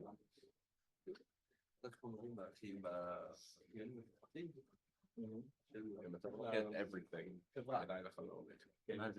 זה הטיפוס הכי חזק שהיה, שאתה כותב, כאילו, אני כתבתי מטנקי אסוטרית, מופיע כל קובץ שיש מילים מטנקי אסוטרית. של מי כדי לשלם בהוצאות, וחינם זה הכל. מזוודות של כסף, צריכים מזוודות של כסף בתוך זה, אז משלמים בשפור. יש לך מקרים כאלה של... אז למה אתה לא כותב על זה? אני כותב. זהו, זה הספר שלו, מנחם עזריה. זה הספר האחר שביקשו ממנו את הבלורב הזה, כאילו. אז הסתכלתי על זה, אמרתי, זה אותו מסתכל, אז פתאום שמתי לב, זה לא אותו ספר, אז אני שמתי לב, זה כאן זה הפוך. אז אני, כאילו אני חשבתי בהתחלה, רואים את ה-break. אז אני חשבתי בהתחלה, טוב, זה כאילו איזה 4 צדדים או משהו, ואז אני ראיתי את זה ואני אמרתי, לא, זה בעצם כאילו כל בלוק כזה הוא רק מוכרח. כאילו, אתה יכול, וואו. וכאן אתה רואה את 2 שורות, שורה אחת, וככה כאילו יש הרבה פחות טקסט, אתה רואה כאילו, זה כאילו הפורמט שהוא בטח, זה היה כזה לבני. כן, כן. ואז מה שהוסיפו כאן זה כאילו הטקסטים שהם הוסיפו, בטח פשוט, היה כאן בטח פשוט, לא בטח הוסיפו אותם, הוסיפו את הטקסט. זה פשוט מסגרת טלסקופית כזאת, אתה יכול כאילו להעריך אותו ולקצר אותו. כן, ואז כאילו ככה זה כתוב כאן, זה בל"ג בעומר, זה בל"ג בעומר, זה יש הפרש כאן של חוב בייס, ואז כאילו בטח הוא פשוט נמצא שם בבית דפוס, הוא מכין את הדבר שלו, הוא אומר לי, טוב, תביא לנו איזה בלורב, וואו, טוב, זה פשוט, זה ממש טוב, עין ממש... לא, יש לזה כאילו טוב, זה כאילו איפה שהעבודה, כאילו העבודה שלי זה אני, באמת אני מבין כאילו בקטע הזה, כאילו, דברים גרפי, חדותי, גרפי וגם כאילו, זה מה שאני שם לב, כאילו אני מזה כתיבות יד, על בסיס כאילו בעצם דברים גרפיים, זה איפה שהגעתי לטיפוס, כאילו בטוח, כאילו, אבל זה כאילו פתאום אני כאילו פשוט יודע, נכון, זה איפה שזה, ואז אני מתחיל את הראש של השמונה. אבל אין תלויים לאורך כן, כן, כשאני ראיתי את זה בהתחלה, אמרתי, טוב, בטח יש כאן איזה four frames, כאילו איזה, משהו מסוים כזה, ואז אני ראיתי, לא, זה כאילו כל אחד, ואז אני שיחקתי עוד ועוד, ואני הייתי גם כן משתמש בזה בפנים, כאילו מסביב the first words, כאילו, מאוד מודולרי, טוב, כאילו. ולשחזר את זה שהוא היה בבית דפוס, זה גם אין. כן, זה כאילו התאריך שם. כן, נכון, כאילו, זה הגיוני. כאילו, זה כבר ממים. עכשיו בוא נראה את שלך. זה מקובל גדול. זהו, אני חברתי זה בלורב של the dust jacket. כן, ממש. כרגע לא מקובלת, נכון? זה שלי. כן מקובלת. כן, כן, אני מקובלת. אז אתה אומר שאני צריכה לעבור מפה? איך זה יכול להיות? לא, אני לא מקובלת, זה הפרזנטציה של דניאלה. כן, אבל לא, זה המחשב של החדר. זה המחשב של החדר, עכשיו כי הוא בשביל של...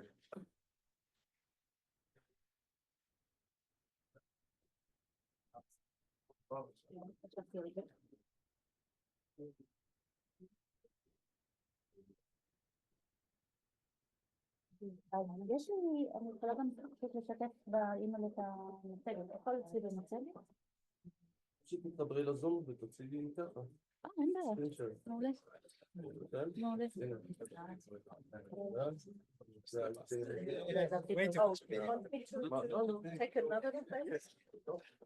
Sorry, I found the place.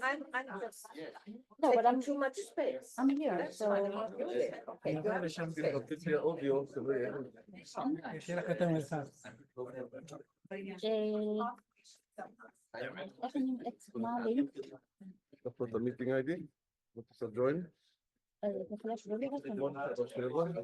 837 0834 43 13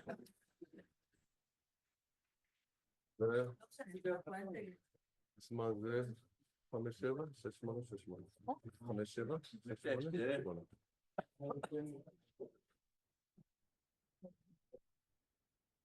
בעצם אני מציגה הכל בוא נתחבר עם האודיו. זה בסדר, נכון? ויש המיקרופון פה באזור? אני לא חושבת שאני צריכה סאונד. אז בוא נראה איך אני לא משתפת קודם כל את הוואטסאפ שלי עם כל הפעילויות. הופכת את המסך הוואטסאפ שלי. כן, והאמת אני לא, אפילו לא מתכוונת לשמוע כל כך. לא, זה בסדר גמור. Maybe I should. Yeah, I guess I should. I think I'll run over to that side.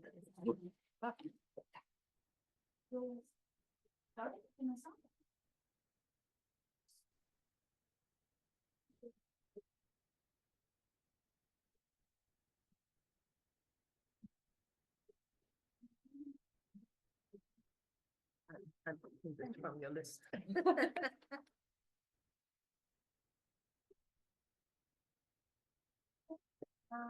So, actually reintroduce myself, but not as I am now. Let's go back long time ago, but not so far away from here, and just the other hill. I'm an 11-year-old, junior high, during recess.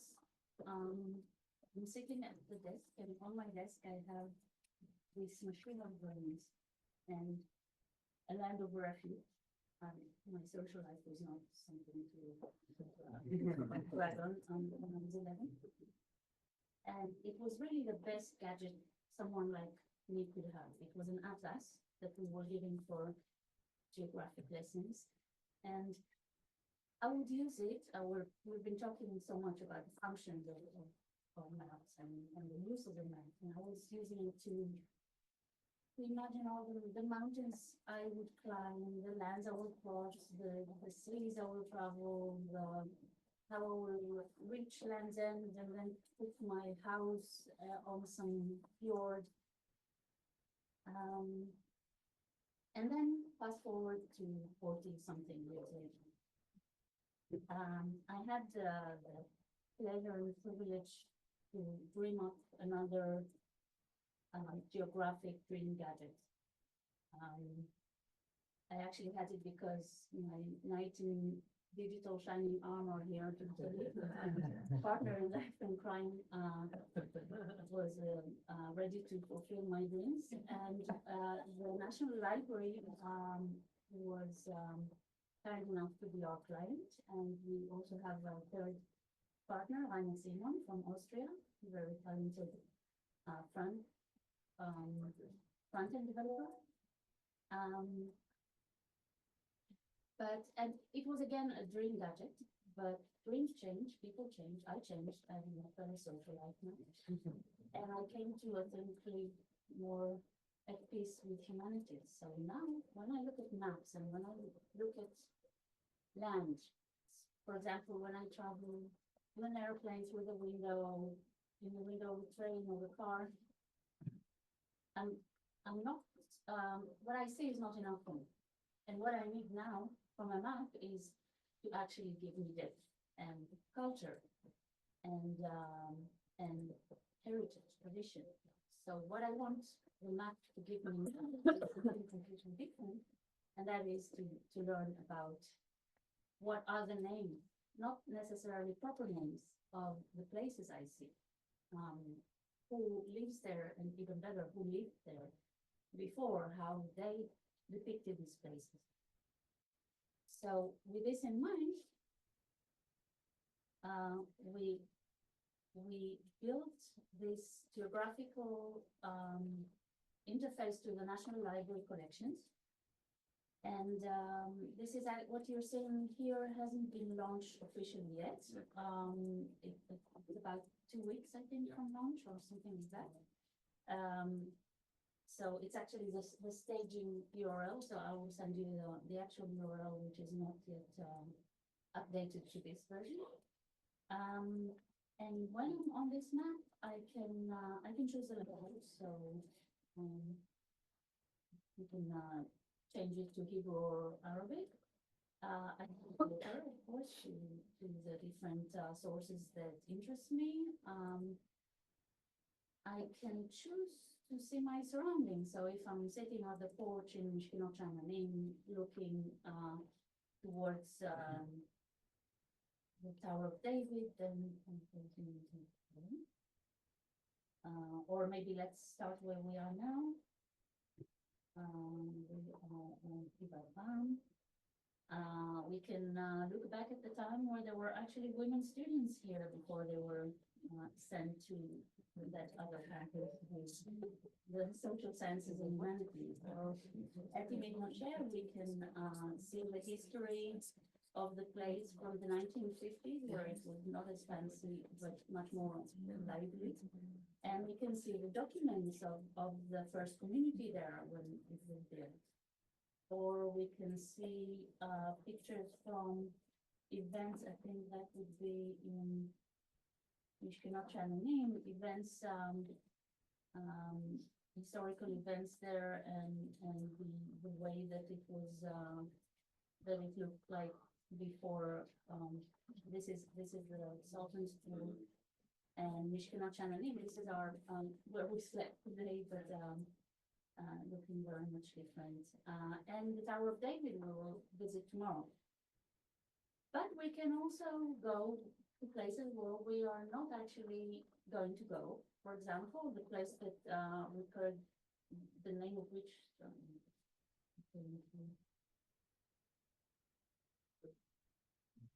yeah, I can search, but sorry, I lost the size of the presentation.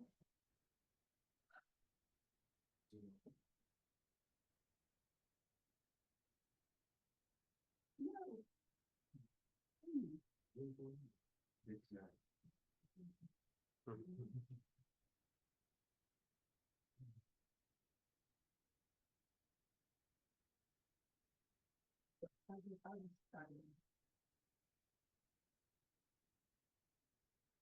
Yeah, just with the presentation.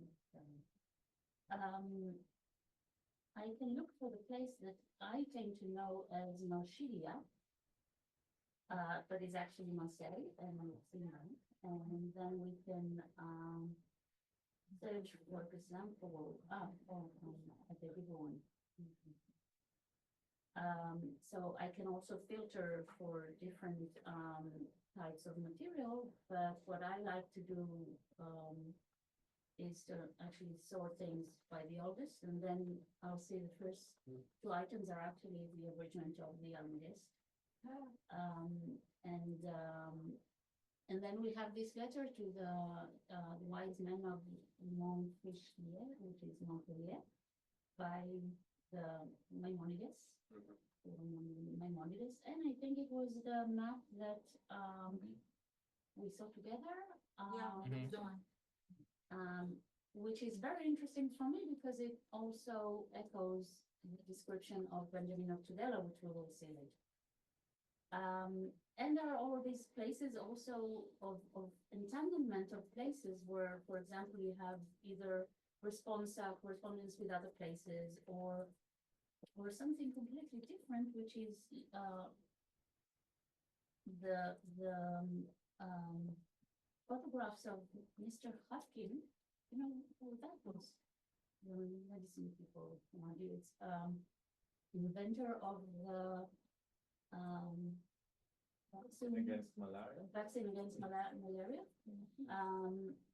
That were and these are photos from Bombay Harbor, but they sailed towards Marseille. So this is okay. This is just a quick tour of this map, and what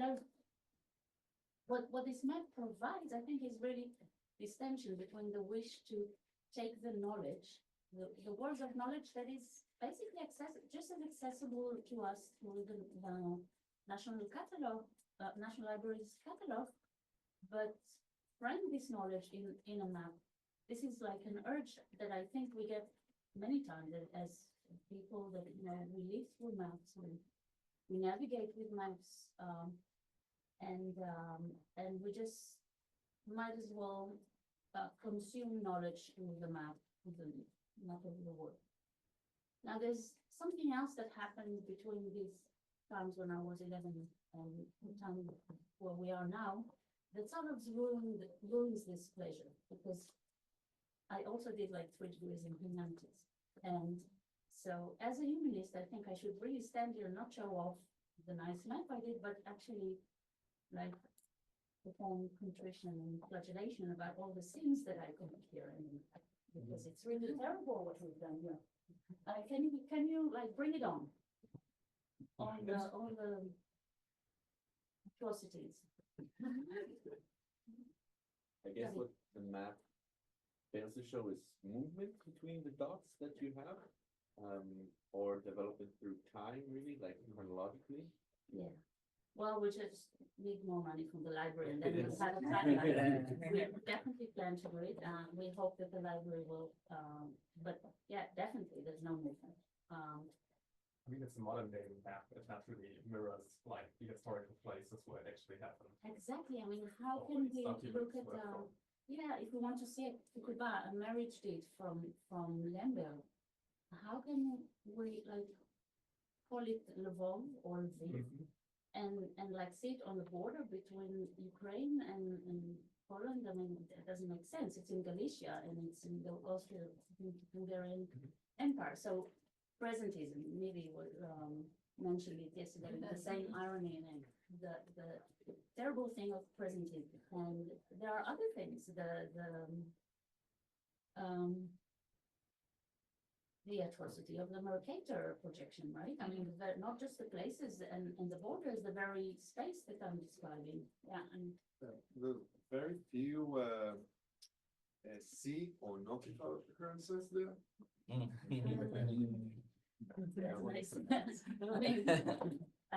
Yeah, I didn't think about that. Okay. Yeah, that's true. Only if there were islands. Yeah, true. And there's there's another thing. I mean, it's a blatant genocide of everything that is non-digital. I mean, what you see here is actually 5% of the National Library material. Now, as a humanist, I think the most important things we do is not really the thoughts that we think, the things that we write. It's the curation of human heritage from one era to the other through media turn or media disaster, whatever you call it. And the really bad thing here is that we are actually preserving, we're doing the same bottleneck that many people did when moving to the codex, through the codex media revolution and through the print revolution later, and we're throwing so much away. And we have to actually be critical about this because this is the National Library explicitly intending to create a popular interface. And I remember, Daniela, that you asked me, like, but where are all the other books that were written here? Books do not interest them so much, and or maybe they can't show them because they're under copyright, so they're not digital because they cannot be shared. So only things that can be shared are outside give us this picture. Now this picture, another thing is that it is not a scholarly analytical digital humanities project. It's a popular project, but we can still do some what we call like to call distant reading. What do you see on this one? Sorry? Concentration of materials in Europe. Yeah, so Specifically manuscripts. history? It was in Europe, specifically manuscripts. Almost all that is manuscripts in Europe. Exactly, so you have like the geography of Jews like definitely go places, but they are concentrated in Europe and North Africa, but you can also see the history of where the old media of manuscripts is around Europe and North Africa, and then the photographs are already concentrated here. There are the things of like, you can really see here, South America and some things in Europe are actually the audio collections of interviews, especially from the Kestenberg archive, which is interviews with Holocaust survivor kids, those who were kids, and then it's actually stories of immigration, but it's also very project specific. So we can read this map. Again, we can form our, sort of frame our knowledge through this map, but also there's all these biases that we need to read. Just a question, I guess, regarding all those, for all these points, are they where the item was created, where the item is stored, or or if it just mentions that name of the place? Okay, that's a very good question. Again, when we conceived this as a bit more academical, we had a facet that was showing either or. So you can either see the production place or the publication place or places mentioned. Now we are only doing the places that are subject of the item, although in some cases like the Zionist archive and mainly the manuscript, we consider, so we're not really consistent about it. With manuscript, we consider if the manuscript is from Padova, we treat it as if it is about Padova, but we don't do the same with photo. I was wondering if there is a filtering option for collections. Sorry? If there is a filtering option for collections. What can, just because. Keep being asked about it by academics. Because I think, I'm asking because last week there was a conference on manuscripts of the National Library, and one of the interesting things is that you can really, well, obviously, because it's it's not a library that has been collecting its materials from, I don't know, monasteries in the region. It really depends on the identity of collectors. I think it's interesting to look at what the collector had and then contributed to the library. So there are different things. If you ask questions about the API, so the infrastructure that runs this, and you can ask Lily about it, or you can ask the library and then say you can just do search in the content and I don't Yeah. know, let's. Yeah, let's it's look on the for- catalog. Yeah. Again, what he will say is only what is digitally available here outside the library. Are you planning to cooperate with other archives? Like, for example, I visited the New York Archive, and one of the problems is that whenever Jewish authors or writers die, they leave boxes of writings and ego documents, which are really important, and they're just kept there, and no one cares. Yeah. Is there are there any plans to cooperate in the future to retrieve these things? Or to even, I don't know, some kind of collaboration to indicate it on the map? So we are definitely, we are a Gun for Life. So just recently someone approached us and I actually asked the library if they would like to do it through this interface or we should just work with them independently. They said work with them independently, and we are in discussions with other heritage institutions. We're also working on an archive. It seems like you have just described it, a personal archive, but then of course there's a lot of other processes that we will talk about later that, you know, about extracting the information and then mapping them and connecting, you know, there's a whole process to create it. And I will not have much time to discuss the process of how we created this and all the building blocks. But I did want to start with this, like a bit of navel gazing to just set also the discussion about how we should look at digital maps, just as we looked at maps in the other days, like with the same mix of criticism, of maybe still wishing to lead technology to where we want it to go, although sometimes the paying customer doesn't want it there. And remembering like the humanities motivation behind it. So I want to just quickly go over new projects and see how they deal with the same need to sort of work with the map and maybe against the map. So one thing we can do as historians is take the historical map and overlay on it the knowledge. So we don't commit the anachronisms of setting the Mercator projection and the modern countries on the map, but we use the map, but we add our layers of knowledge through DSI. Gladly, this project is one of the victims, or at least in this page, the victims of the terrible flash catastrophe that is no longer supported. I don't know if they have a new format, but gladly Jessica introduced me to this new amazing project of, again, GIS of ancient Rome. And it is also enriched in this way that you can map all the, like, go to see the,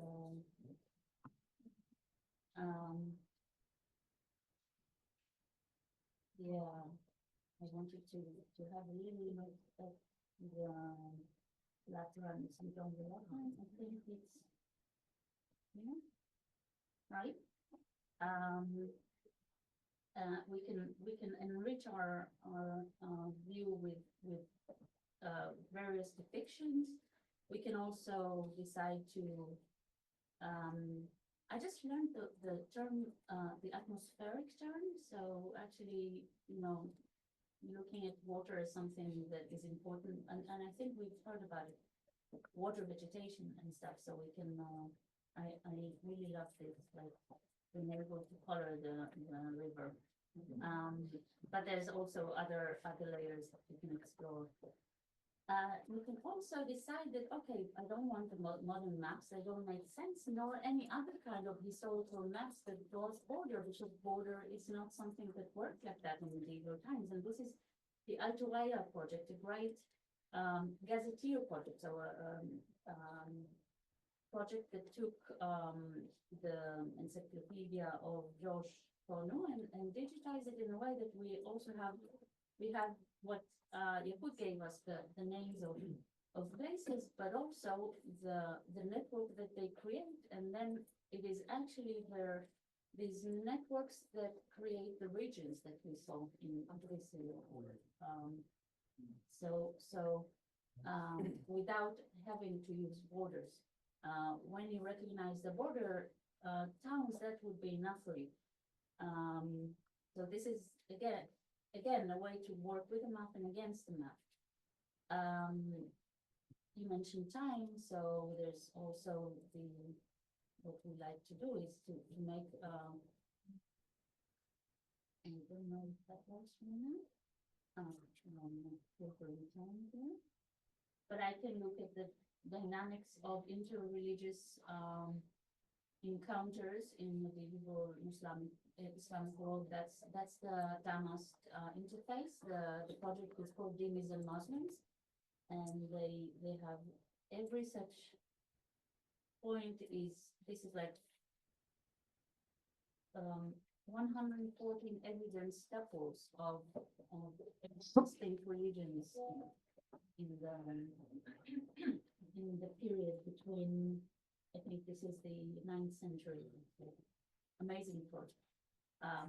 Isn't this committing the same scene as 19th century historical atlases, being territorial empires that were in fact very fragile compounds. Here you get a very neat I'm sure. Okay. The thing is, you always choose your scenes. In a way, we're back to very positive I'm sorry. Some of those, absolutely. And yeah, I mean, this is very, very important what you say, because one of the things that I didn't mention is that there are three things that we don't show. We don't show certainty and lack thereof. We don't accuracy. We have no way of, it's not, people are looking for ways. I didn't actually include examples of trying to account for this, and also transmission, and what we saw so well phrased in Yakut, the whole thing of whose authority, many of them document the sources, but we still don't know how to show them enough. And visualization always comes up as a bit like positivistic and brutal, I think, in that sense. I think you're right, absolutely. There is another, but I think every map, not every technological tool, and it can be the book and the atlas and the kind of sketch also, schematic map will do this thing of deciding what to show, what not to show, what to show, what to juxtapose, right? These are the every assertion needs qualification. Yeah. But I'm not saying that to say that what you're saying is not important. It's definitely valid criticism. One of the earliest and most impressive, I think, spatial projects in digital humanities is the Orbis project that has mapped ancient Rome in or the ancient world with this map that reminds us very much of basically Google Maps, in the sense that you can put your destination, let's say it's Caesarea, and we will make sure that we're picking the right Caesarea, right human. And we say, okay, this is the springtime and we are cheap, so we don't want to get seasick, so no coastal sea, no open sea road, and then a donkey, and then we will calculate it and and then we can learn the important things, which is what is the price for a kilogram of wheat for our donkey, or and the year now. So this is inflation adjusted. I think they have a range of sources, right? And then, it's proximate to that years, like they don't give you like I don't think they have Last they I don't checked, have they a didn't nice have a price. specification, No. in this source, it appears at that price and, right, it's like an No, average. But in the documentation will tell you what the, like the. Yeah, the what are the bundle of sources and yeah, Then you it's can check. definitely is an estimate, Does it offer we- you the alternative routes? sorry? Does it offer you alternative routes? Not like, like what I did this morning when I tried to battle him about the right way. But I mean, just according to, if you Just wanted according the to- shortest, it will give you another maybe, or the fastest. And, I don't know how many of you, tried this app since yesterday. I have to say, I'm so 3D illiterate that I just, at some point I bumped into a wall and I couldn't get out of it. I couldn't do something 3D. I really, it's like, you know, these people that touch the mouse for the first time and they just don't know, or like I just did with actually trying to get from the screen, but it's the same with 3D. But this is another thing that I think tries to get us like beyond the map, to represent history better, to maybe, you know, the idea is historical. We want to try and see things their way, right? Because it's the past is a different country, and now we'll just build the third dimension, and then we will feel like them. We will go to perspective, but like a more involved perspective. And then maybe also mention this amazing project that Neta Bodnar is involved in, where she maps these mikvahs. And this is not only just the model of the 3D model, it's an immersive like AI VR project where you actually put the helmet on, and then you also hear the sounds and you see the, again, atmospheric term, you see the water rises and going down. So there's really this way of trying to get closer to history through the experience, but notice that we have left the map again. We've gone away from the map. And this is, I think, you know, when you talk about these historical faults of maps, we're thinking backward. We're thinking about how anachronistic we are backwards. But I feel I'm also anachronistic forward because one historical formation of geographic knowledge is the map. And it's historical in the sense that I don't know that kids, 11-year-old these days, ever saw an atlas or printed atlas. And I don't think, like, just you had mentioned Diablo. Kids that go and experience Diablo and gaming today, will they have the same urge of framing the knowledge, you know, on a map like I do? I'm not sure. And it is very hard for me to imagine what they will need and how they will need to. So it's Want to also represent the important Ministry to. of Education for just a second? Yeah. And let you all know that they must know and study and learn the atlas, like the book, the very book, and they do it for the Bagrut. So they have to study the atlas and they use it, and like they And have printed? majors, printed. The big one, like our traditional atlas. Yes. Bagrut in what subject? Bagrut in what subject? Ah, okay. Yeah. Yeah, that's Most very, people don't very, do that. yeah, that's very, very specific. I don't know about small number. With us, it's 30% of the youth bets.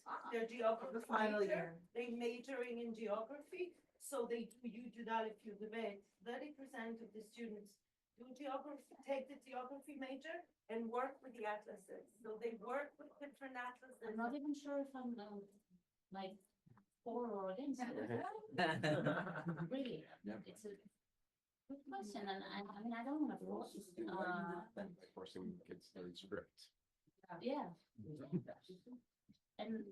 And okay, but I just think it's important to acknowledge that the map is a very like historically limited form also, and we might be at the end of it.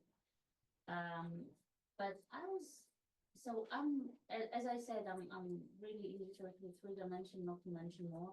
So, and virtual reality is like, I find reality, like this reality challenging enough, so I don't think I can go there technologically.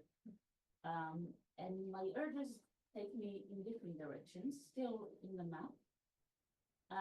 And that is this other technology that is just as good as the map and probably more in describing space and in analyzing space. You know what this technology is? Technology for OCR. describing. The OCR. Thanks, okay. And I think something that has been, I felt that has been left out in the world of like digital turn and spatial turn, it's actually the relations of between text and image. So I think the digital humanists have this tension because the spatial turn was not about mapping. It was actually going against it, understanding the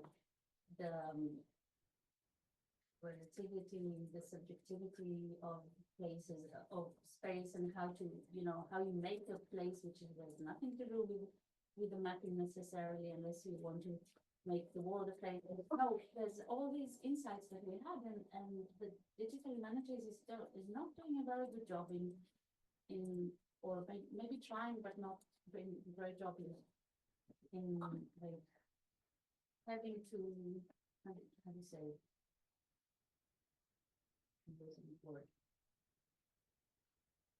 narrow the gap between where the spatial term took us and where we want to go in the malleability of space and representing it. But text did quite a good job in that, and now we want to actually somehow bridge it. So this project, Travel Lab, is something that I usually work with scholars that need to use digital tools to analyze or represent their work, and this is one like baby project that I initiated myself, and the idea was to take, maybe we'll start with a little introduction. Benjamin of Tudela, the famous traveler, and leading digital edition. So Benjamin Tudela, I'm not going to talk much about him, but this is just to give you a proportion of the number of manuscripts and print editions on the first row. This is just a list that Abraham David made, and it's already very like not up to date. Yeah, there's a new edition of the Monumenta that's about to come. Yeah, by Jonathan Rubin. I mentioned it yesterday in the library, day before yesterday. And these are translations, and there are more and more coming. And again, another critical edition in the making. And all this cultural adaptation and literary namesakes. There's actually a second Benjamin and a third Benjamin, which are important characters in Hebrew literature, and musical adaptations and music works, and on the other hand, there's no Hebrew digital text available yet. There's some text, I think, in the archive, and of course there are these books that were scanned and are available as PDFs. But I decided that we should really do digitization, and we started with the regular OCR workflow of segmenting and training model to read this text, and then take what we did with the first text, which I will show in a minute, and take it to the English and Arabic editions, which are fascinating, and I'm sorry I can't talk about them. It's important that here there's another digital catch, and that is, again, I'm not doing it on the best edition. I'm doing it on the open edition that I can use. And the first thing to actually pass the knowledge from from the Hebrew to the other editions, or pass the work that we've been done, is necessitates synopsis. And synopsis, think about it etymologically, it's like the seeing together of things, and it's all about what we want to see together. So we want to see, we have this synopsis that shows us the different versions of let's say, manuscript testimonies, and analyze the differences. This is a great visualization project by Stephanie and and what I wanted to do is also synoptic, but in different senses. I mean, I'm not checking testimonies, textual testimonies of the same language. I want to see the different languages together, and for this I need to analyze the text and decide what will be in each page. Okay, because a page is a view. It's not like a page. You can actually scroll it down, but you want a chunk that will be parallel to the chunk that you want it to be seen with. And how do I decide to cut them? There are no chapters in the original document. Okay, I want to segment it according to a different logic, and the logic I chose is a geo-narrative, and that would be the very chunk that I would like to see. You can see it, right? That I want to see on a map. So, and now I will go to the edition itself. So a geo-narrative is this. Let's just start from the beginning. So the first geo-narrative is from the time that he left his hometown and went through the Ebro River and along the coast to Marseille. Another thing that I want to show together is the toponyms, the way that Marseille is named in each of the languages.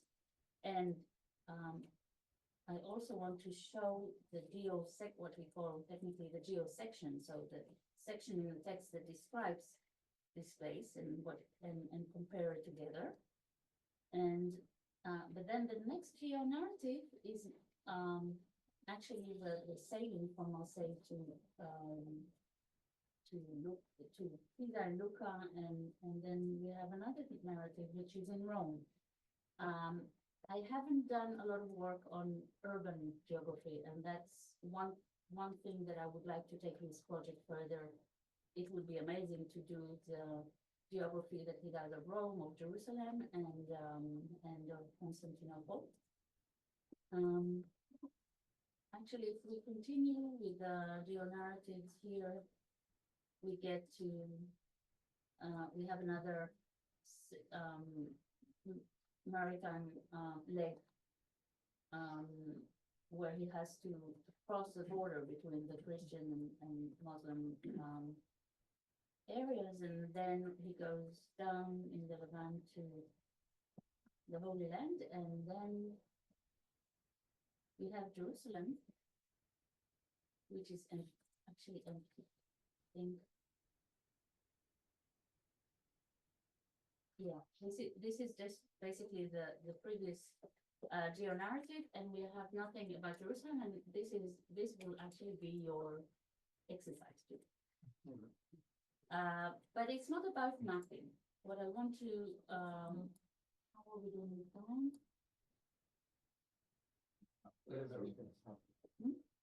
The inside there. Halfway. Excellent. Wow. Good. So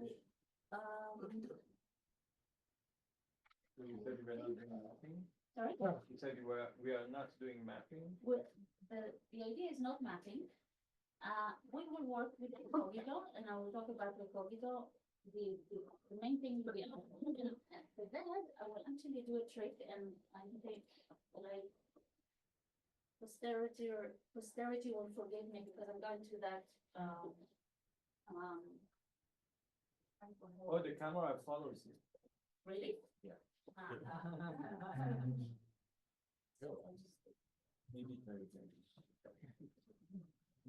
And I want to discuss some of the basic building stones of spatial projects. before we actually go to image.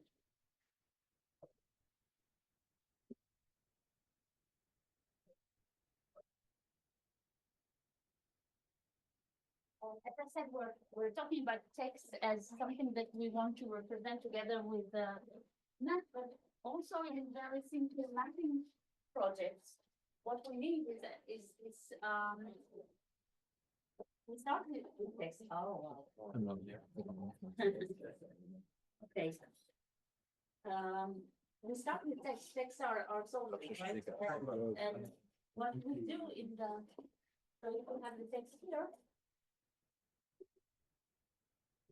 Actually, what we have here is not text, we can think that it's digital text. So what we have first is the original and then the scan. The first time we used this word this week. Digital humanity. So this is the image, right? No, this is the actual thing in the world, the thing itself. And then there's the image, and then we do all kind of things like segmentation and OCR and image recognition, like recognition processes and training and all the stuff that we do in order to digitize it. And then we have the digital text, and this is where we start today. And then what we need is data, okay? So in order to create this data, we do annotation.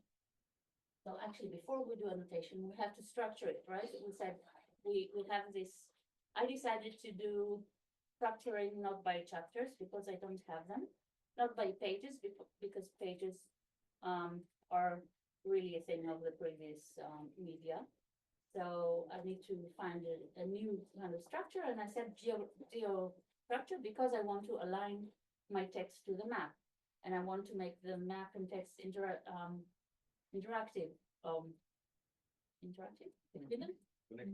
Yeah, connected.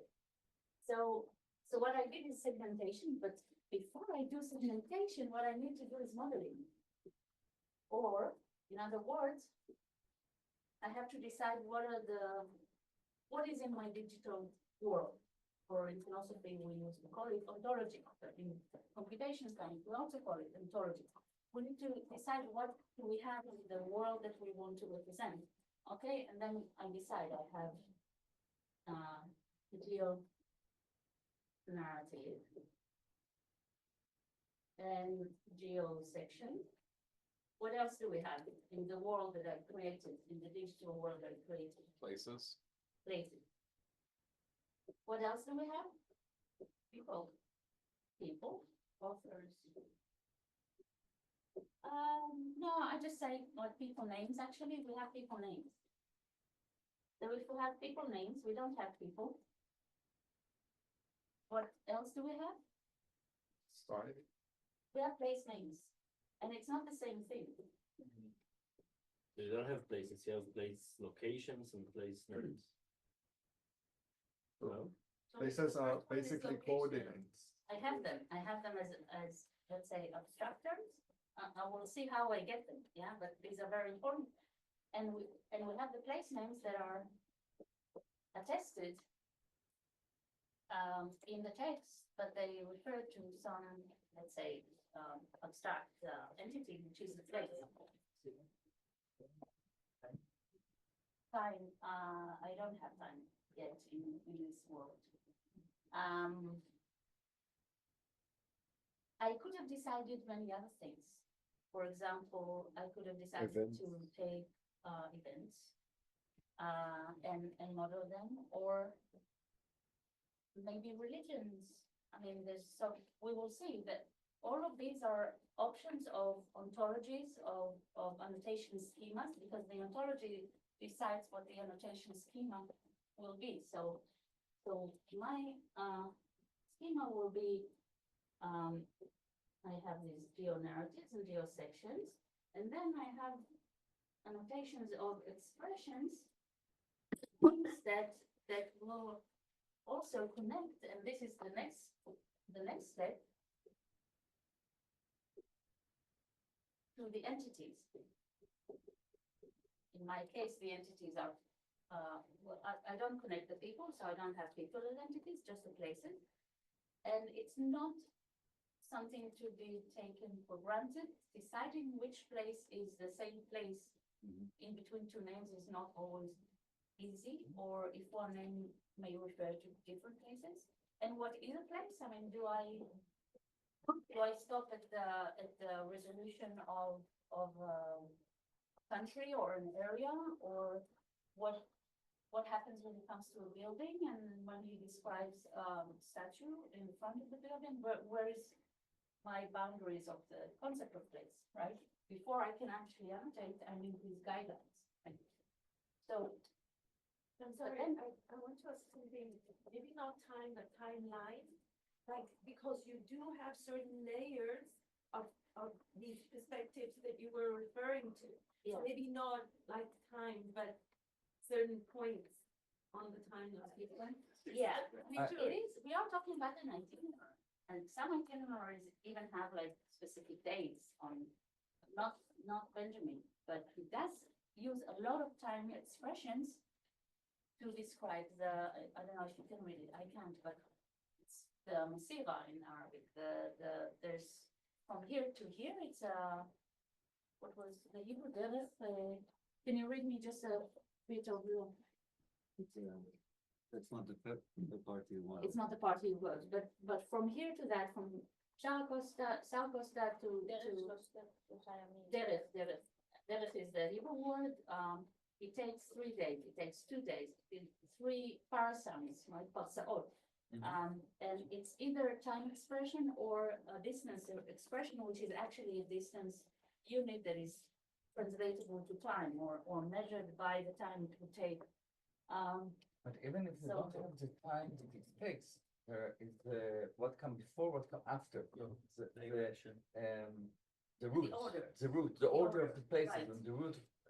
Yeah. The route is also contains Yeah. the directions, maybe. And then when I Okay. decide what I want to model, it's Absolutely. not just what I'm interested in, but also what the text gives me. I mean, it would be, for example, he's very bad at describing the route itself, the road. Other people do have projects that where their main entity is actually the road itself and not the places. It wouldn't fit Benjamin so much. So that's another question of But what I want it to says model. from here we went to there. From sequence. there Yeah. we descended to there. Right, which is an order, especially an order, and it's a relation, and that's important because up to here, this is sections, and these are things that we annotate as notes, but now we're talking about edges, about relations, right? We have relations.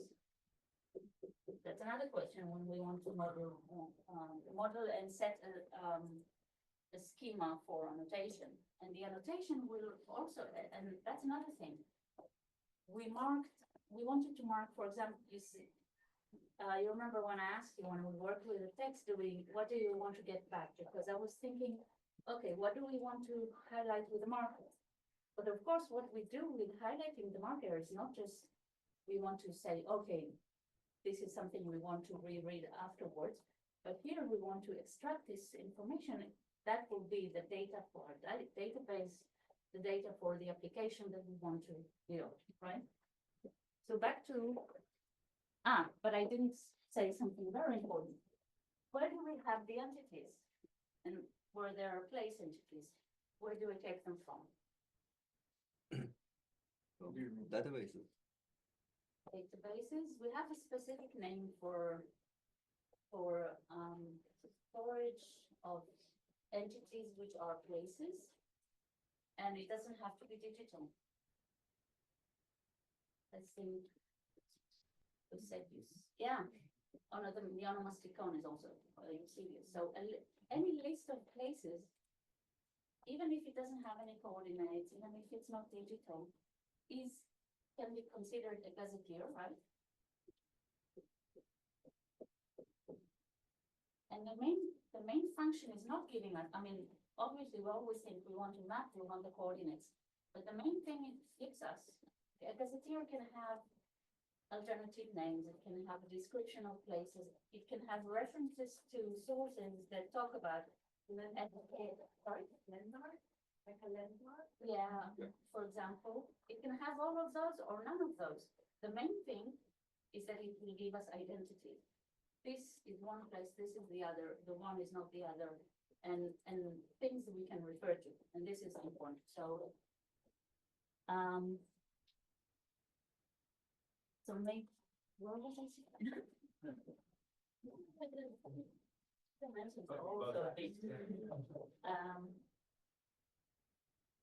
So before we actually go to our experiment, I want to show you another thing, and that is the gazetteer that we need for projects like that, and that's another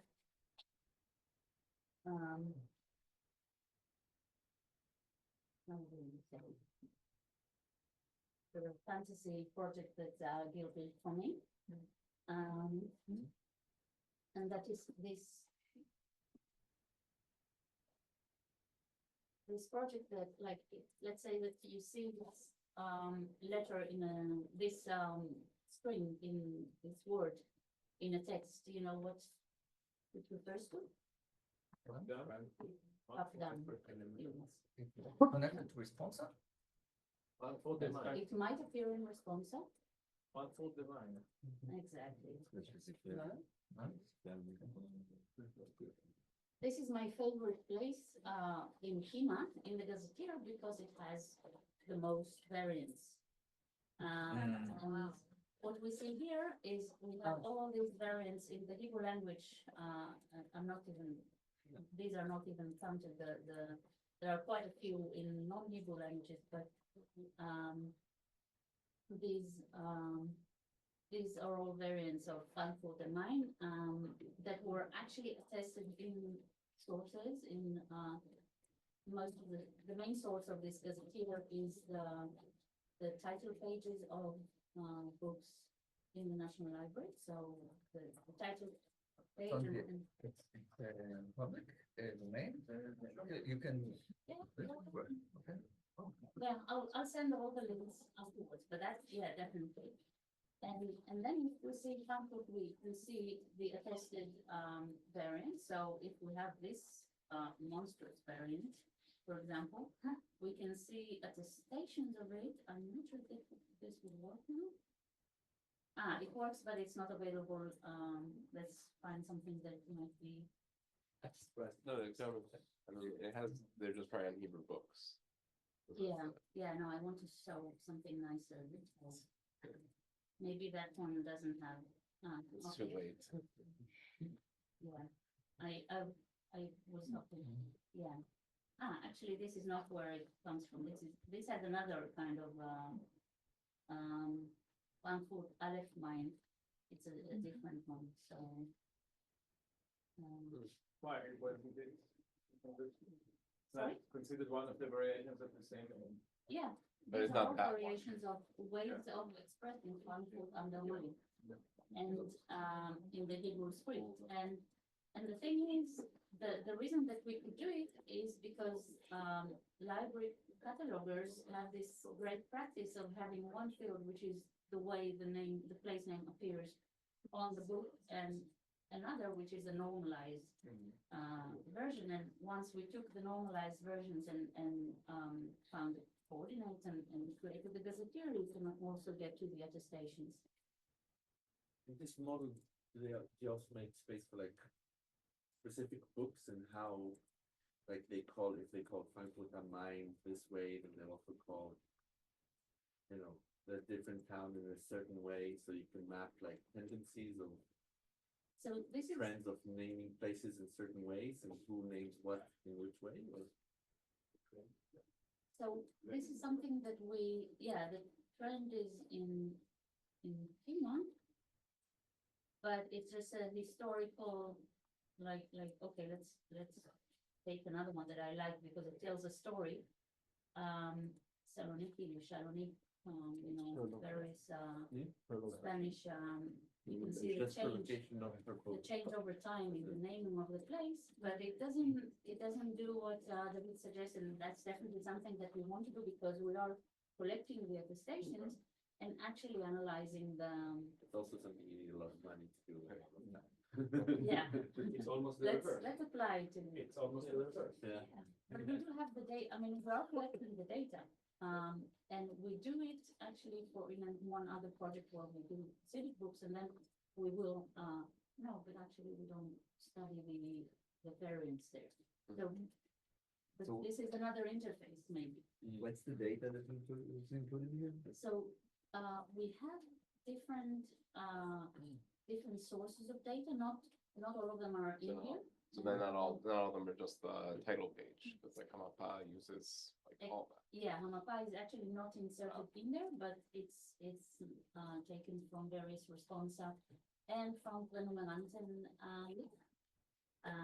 there is which the Hebrew Academy has, you know, many curated many sources. We have newspapers that were digitized in another project. Everything I could put my hand on. We'll go there and we'll have some plans for future. Your the next source. I'm building on it. What? Yeah, and you are definitely going to work for me in the next future. Another collection of the Talmud, and Alma is one of the green gazetteers to integrate into this. There are issues. Yeah. Okay. I just wanted to show you the other building block, and there's another building block, and that is the matching, because sometimes, and this is another project worth knowing, the World Historical Gazetteer. Kima is our gazetteer, is just one gazetteer, and it centers on Hebrew letter place names. But there is also this great project centered in Pittsburgh with a digital normal developer that was behind it. Until now, he's now retired. And that is, it's a house for gazetteers. For example, let's see if we show. So we have gazetteers of African ports. We have, wait, I'm not gonna. And gazetteer of Burkina Faso settlements, Buddhist monasteries. So other pages. And Kima is actually one of the accessing in stages of accession to the World Historical Gazetteer. So it will be there, and the idea is that it also will connect to other systems of knowledge about places. Gazetteers have very different forms and very different data models, but the idea is if we all conform to this open linked data model of Gazetteer, we can connect. And there's another project I've been working on, but now I think I'm taking too much of our time, and that is based on the or both. Let's look at both on the Travel Up project and the tool that you're about to experiment with, the Cogito. And let's take it. This other project maybe is actually project on matching placement between gazetteers of the let's say Middle East, and especially between Semitic languages. The idea is that if we want to go to the World Historical Gazetteer and match our place lists against Wikidata, GeoNames, the main gazetteers that have Latin place names, it would be much harder for us than, or at least that was the idea behind MEDI, much harder for us to do that instead of like trying to match the Arabic and Hebrew together, because they are Semitic languages and they are close. So actually, I want to start with a different, with the Benjamin of Tudela data set.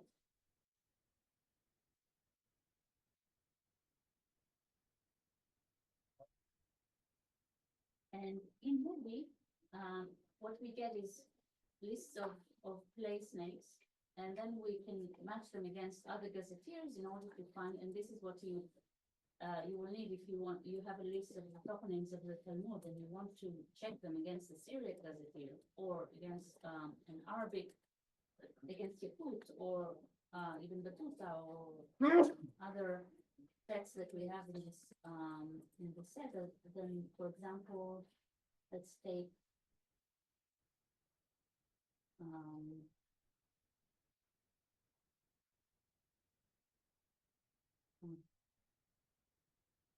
let's take Bilbes, for example. Bilbes, if you see the Latin letters and you try to match the Arabic letters with the Latin or by some kind of transliteration or the Hebrew with the Latin, it will be a much more complicated route than just matching them with themselves. So if we have one gazetteer that has all this information and coordinates and you want to transfer it to this other gazetteer, so this is another project. It's kind of shidduch making of gazetteers that we're dealing with, and things all go back to the Cogito work environment that we've been working on, and I actually invited you all. Did you all get an invitation by mail to the Cogito environment? Who did? When did you? When did you send it? It was sent directly from. From where? No, from the Cogito itself, from the system itself. Yeah, I think it's the second link was sent in. Because Performance Software was supposed to send everybody the links.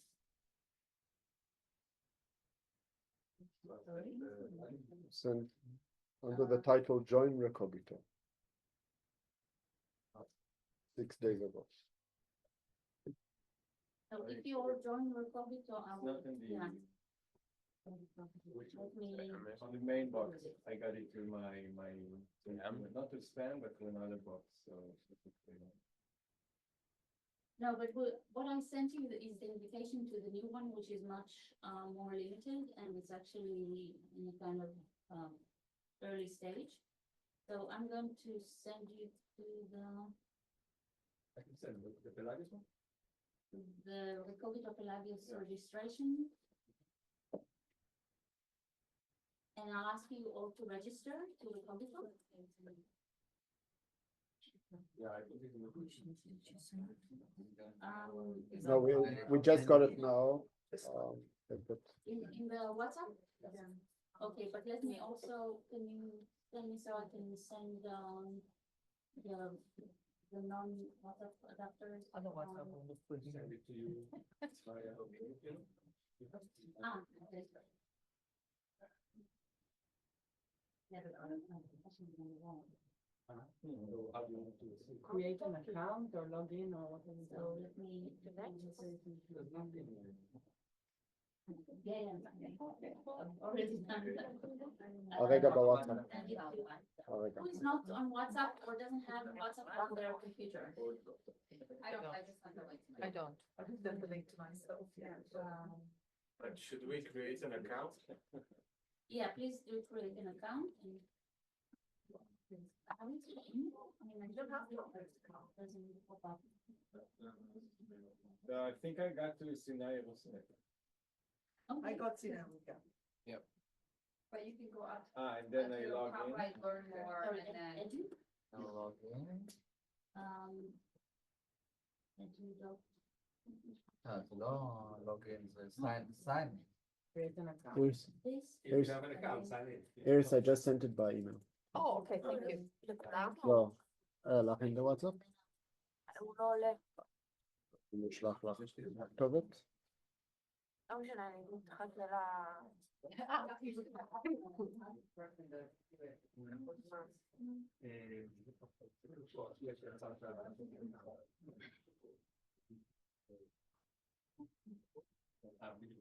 Okay. I'll send it to the second one, yeah?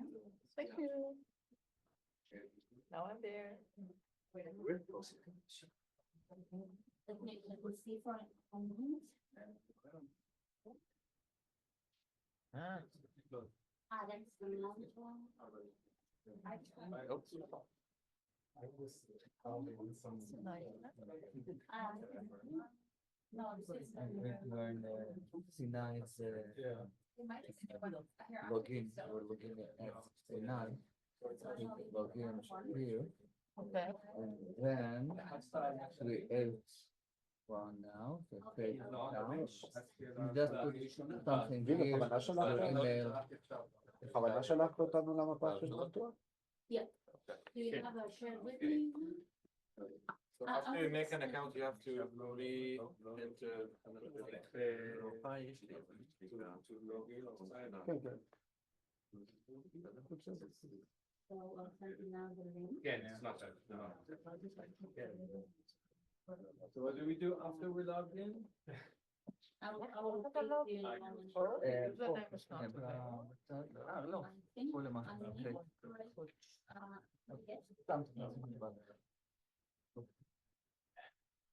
What did I do wrong? You want to speak in Mantua? Oh, come on. Maybe you have to share it with us.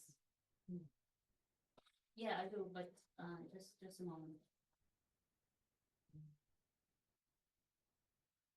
They say it's not longer available. They don't want my name. Like Jordan. What can I do? They don't. Just put something. But something for. Yeah, no, I see now. Maybe the name is taken already? Don't think so. Very long. What can I do with that? Sorry. Okay. Okay. It's not enough. This field is, I can find it. This. And what do they want to Did you not get now? Okay, no, just logged in. Then you'll be logged in.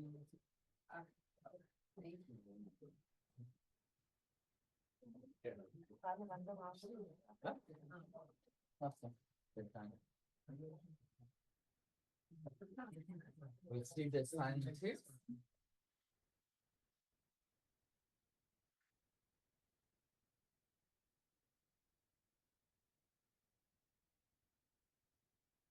Okay, I chose this map just because we have a matter of mixture. This is actually the great grandfather of. I don't know. You don't know either. Come on. Great. Great. I will get back. Just nice. So we can play with it. Unfortunately, it's not the best. How we can we see the map in our? Yes, when you enter your, the link was to the screen. No, but the link was. Ah. So I didn't. We didn't need to log in, so. No. לתת לאקדמאים להתעסק במחשבים ו... Or is this printed? Mantua.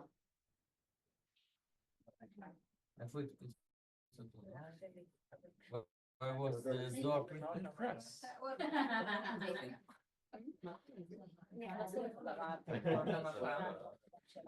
It's great.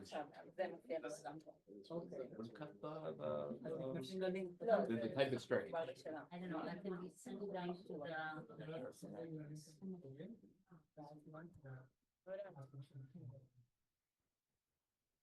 Okay, so, I have to admit that the Cogito this is not a good time of showing the Cogito, because the Cogito has actually been, kind of,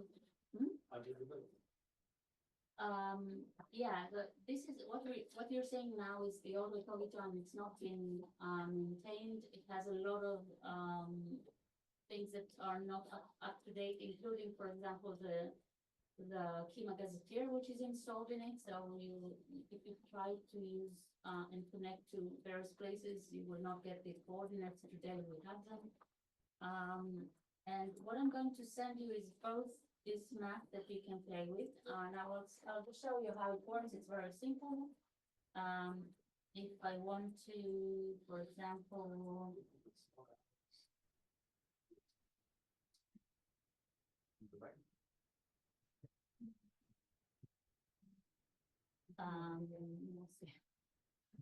What do we want to have? Okay, here we have, for example, this thing. Developing.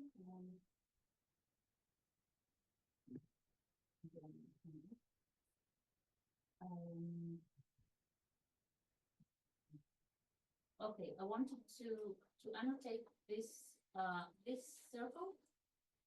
Can you see what it is? That was the dormitory. Jericho. Jericho. A what? Jericho. Jericho. The walls of Jericho.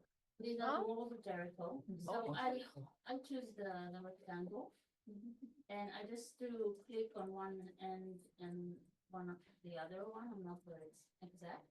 Double click on at the end, and then I get the annotation option. And I can say anything between relevance and description I don't see it. Where? Oh, this one. of the walls, etc. I can also choose a more structured tab. Or the best thing is I choose annotation as place, and then I can even look for it on the Gazetteer. And then what you get here is a list of optional Gazetteers. And it is important which Gazetteer you want to connect to, because you can connect to the GeoNames Gazetteer, which will show you the same location. But maybe it would be more correct to connect to either the Pleiades or the Dale Roman history Gazetteer that has also contemporary place names and in that sense it's more correct. And then what you have, okay, this is one of them. Let's do a couple of those quickly. You can all use the annotation and. It doesn't work. We don't have the rectangle. If you log in and go into it, you can change it. אם עושים לוגין ונכנסים למפה, אתם יכולים לשחק את זה. אותך הזמין דרך המייל, ולכן אתה לא, לא, זה לא קשור. לא, ההזמנה הייתה לאפליקציה לתוכנה אחרת בכלל. לגמרי. ברגע שאני עושה לוגין ויש לי חשבון יפה. אוקיי. עכשיו איך אני הולכת למפה? רגע, תנסי להיכנס עוד פעם ללינק. לא, ניסיתי וזה שלחתי חזרה לתוך של סיני. לא. בבקשה תעשה לוגין, זה לא טוב.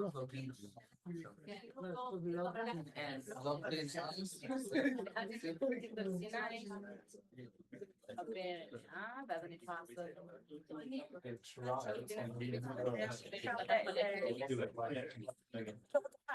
לא, לא, לא, זה תוכנה אחרת. האימייל היה לתוכנה אחרת לחלוטין. זה לא. זה לא קשור זה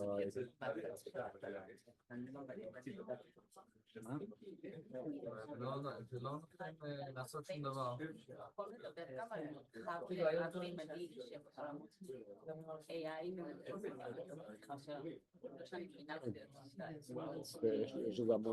יש לזה המון דרכים גם לייצג את זה. כן. I need an annotation tool for working in a צריך להשתמש לא במפה כזאת, אלא ברשתות, מי שאפשר גם תלת מימד, אבל... כן. ברשתות, זה ייצוג רשתי. שבו את יכולה לייצג כל מיני ציטוטים. Okay. So, the artist. הייתי חייבת לקבל פילוח. But the rest of you, I want to share with you another link. And this is, the text, so we will see some text annotation. I will just show you quickly what we can do. So I can, for example, annotate one Gilboa, and I say it's a place, and then it immediately suggests the Kima Gazetier identification, although it couldn't map it. Let's see, there's also the Tower of David, right? It's a place, and I confirm. את יכולה גם לעשות לו תוציא, זה רגע למפה?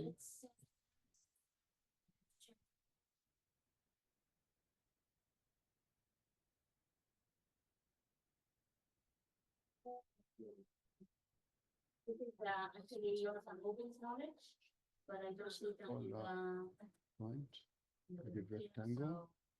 he gave me some of the identifications, which is usually taken from Pringle or others, but I hope that it will be in the description. That's how they're working on the old one. But the nice thing is that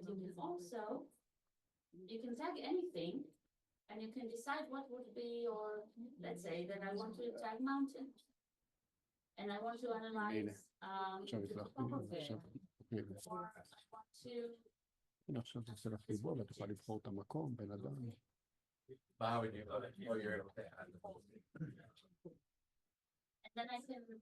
And then it can also tell me, okay, we have more questions in the text, we want to annotate all of them, right? And so let's all try, did I send it to you? No, I'll send it now in the group.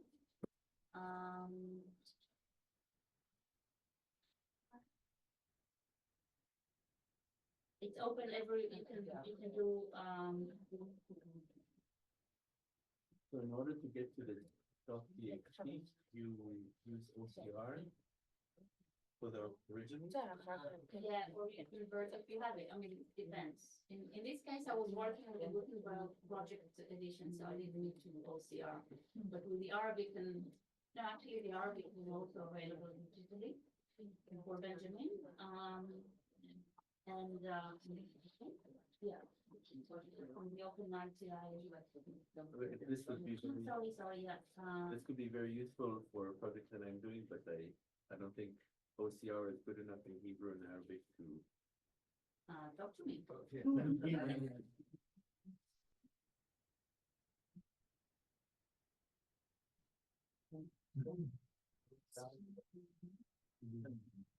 Which is the source you're thinking about? basically travel agencies materials about sales of ticket prices for airplanes. I think we can definitely work with that. Yeah. Yeah, it might need some work. But we should definitely, yeah. So how should we rewrite comments or tags or So both? it's your choice. I mean, I'm not gonna use it, so you can really go wild and choose your own tags. But maybe I will also. That's like Syrians and Greeks, we have Yeah, I can use people or religions. Go, preferably if you want to actually use it, you want to do it in advance. Or to do it iteratively and then go with it. I just want to show you another thing that we can do. We can. כשאת עושה את הסימונים, אם את מאשרת את זה או לא מאשרת את זה.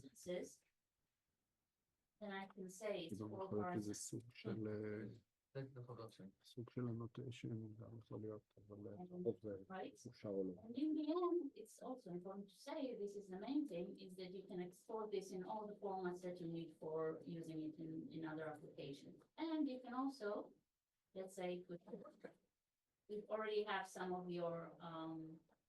your annotations also visible through a map. I found the kid one.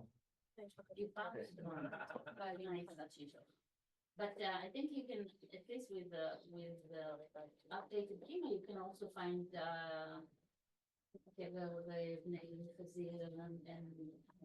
Shalom. Kever Zcharia, Mechazir, it's later, much later. Ah, okay. Because only when the archaeologists found the script, like, called it. Yeah. But how But did that- it appear in the Gazetteer? I wonder? It's now, Vadi Nar. Vadi Nar, Okay, yeah, so Yeah. I'm not sure if it's using. גם בירושלים נתפח את זה? This English translation? יש מיליון שמות, ודיסית מביאה. או, כי בערבית אבל בהמשך נקרא ההמשך נקרא ודי נר. אבל כאן הוא מוצא את זה ודי נר, אז אתה לא מוצא. מי זה? כמעט. כל הצהובים זה דברים שהם לא... יש לך למעלה את המנגיפה שמסומן בצהוב. לא נקרא. איפה? אוקיי, אז הם... טוב, אבל הם כאלה שהם לא התגיות המרכזיות, זה לא מקום ולא שתי, זה מוגדר לפי, אם תכנסי לזה, את תראי שיש למטה תגית, כאילו מסומנים באיזושהי תגית של מאונטנס, והשני הוא ויליג'ן, ואת יכולה להכניס איזה תגית שאת רוצה. כל התוכנה הזאת נועדה בעצם לתיוג טקסטים או תמונות בהתאם לצרכים שלה. ואז את יכולה לחפש לפי תגית, או להוציא טבלה שכוללת את כל הפרטים שאת מחפשת. את יכולה גם קורפוס שלם. בין החומה לבין הר הזיתים. זה רק המורדות. לא, את עכשיו בתור קורפוס את כל המסמכים, בעיקרון אפשר גם לבקש ממנו לעשות חיפוש, הוא לא כל כך, לעשות איתור שמות מקום ואנשים באופן אוטומטי. ואז באופן אוטומטי הוא רץ על הכל ומאתר, ואז אחר כך רוב העבודה זה על לדייק אותו, כי יש המון טעויות.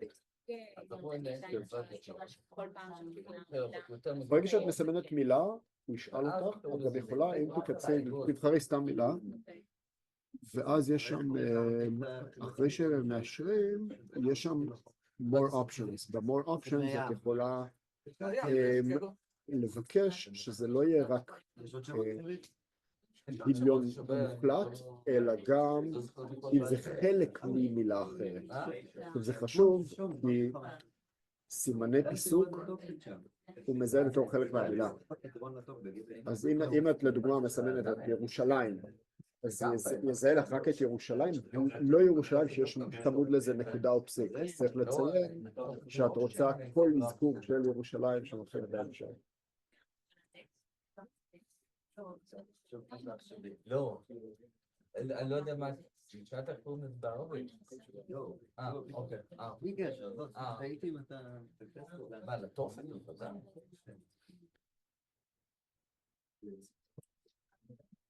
התופת?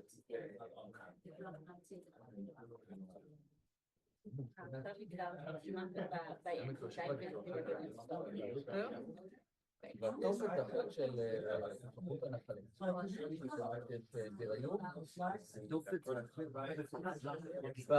בתפיסה של עולי רגל. כן,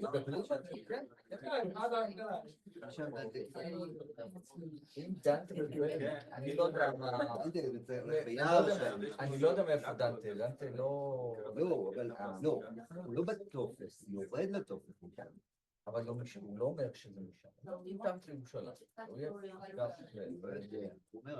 הוא הולך ביער אפל. כן, אבל אחר כך במעבר מהתופת לפורטוריום, כאילו מאיפה נכנסת? מאיפה נכנסת מתחת לירושלים? ציון. השאלה מה זה הר ציון? בסדר, השאלה מה זה הר ציון. לא, אצל דנטה לא כתוב הר ציון. כן. לא, המילה הר ציון. אני יודע איפה זה נמצא, נמצא בדיוק במעבר טוב. עולה לאביון, הוא עולה הוא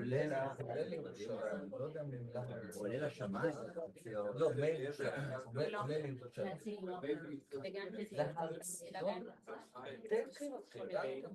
כל המפות, אתה מכיר את כל המפות של דנטה?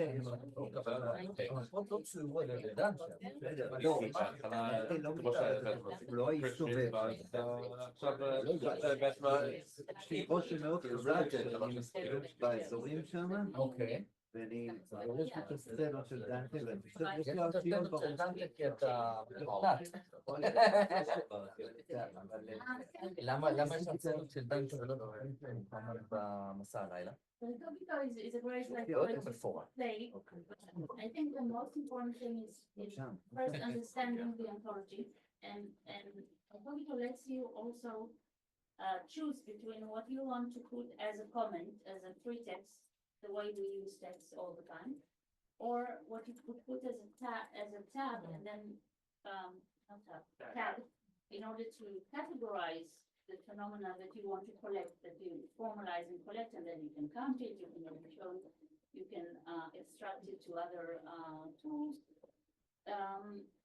and you can use the map, and you can go move back and forth between the maps. But I think the main thing, and for me, the story of TravelLab, which is really a scaffold project, it's still looking for the scholars I could work with in TravelLab to represent their, I don't know, itineraries or maybe other sources, is how do we also represent beyond the map and text interface, how do we represent other kinds of knowledge about spatial existence, and you know, this other historical form of knowledge, footnote. The footnote is basically my enemy here, okay? Because you put in the footnote or in our case, in the comment note, everything that you cannot make as, that you cannot represent digitally, that you cannot translate to data. I mean, it's my favorite enemy, but this is the case. You always think, okay, so I don't want to write a whole story about how this place is an entanglement of Christian, like Crusader knowledge, and for example, you know, and some traditions, some local traditions, and how do I represent it in tags, in how can I datify this knowledge? Okay, so as a digital humanist, or as rather a digital humanities consultant to scholars, I always try to find how do I digitally represent the phenomenon and leave as little as possible to the text that will enrich it. Of course, there's always place to text, to free text, to accompany a digital edition, but this is one of the tensions that I want you to know. And